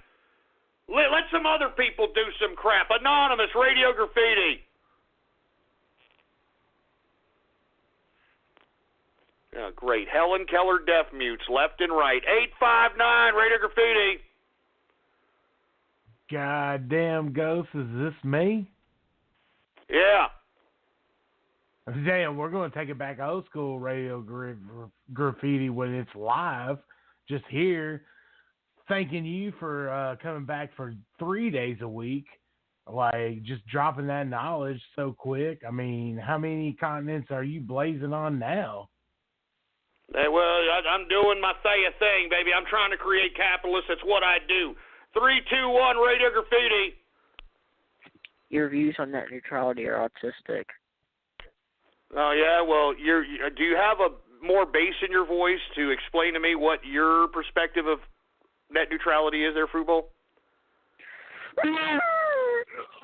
Yeah, exactly. That's exactly what I thought, man. How about Anonymous Radio Graffiti? Need a dispenser here. Shut up with that crap. We don't need that garbage. You understand? Shove that crap up your ass. 973 Radio Graffiti. Southern men, the thunders mutter, northern flags and south winds flutter. To arms, send them back your fierce defiance, stamp upon the cursed alliance. To arms. Gee, what is this garbage? Shut up. 808 Radio Graffiti. Yo, Ghost, it's Kunik Apples here, man. What's up? How's it going on? I just want to simply say that what the fuck is going on in this world? It's becoming fucking more and more depraved the more that I freaking look on the internet. Yeah, well, hey, this is the internet's for you, man. I mean, what else is new? 403 Radio Graffiti. Ghost, I got a question for you. Yeah, hurry up. So I think the biggest threat to America right now is jihad infiltrating our shores, and Yeah, we get it, all right? Give me a freaking break. I get it. I just talked about it, you moron! Anonymous, Radio Graffiti. We got 8 equal radio. Fucking graffiti!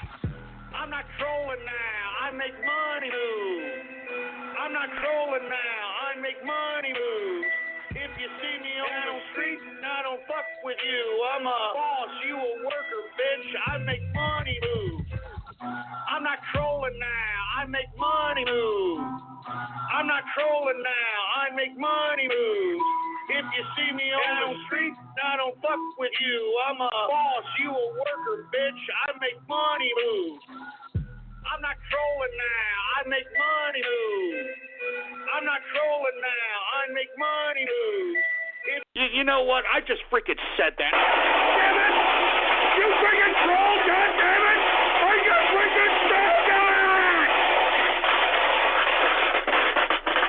Yeah. Real funny. Turning this into a carpet munching Monday. You freaking trolls! Grow up! You autists! You Aspergers! You man children! You trolls! Grow up!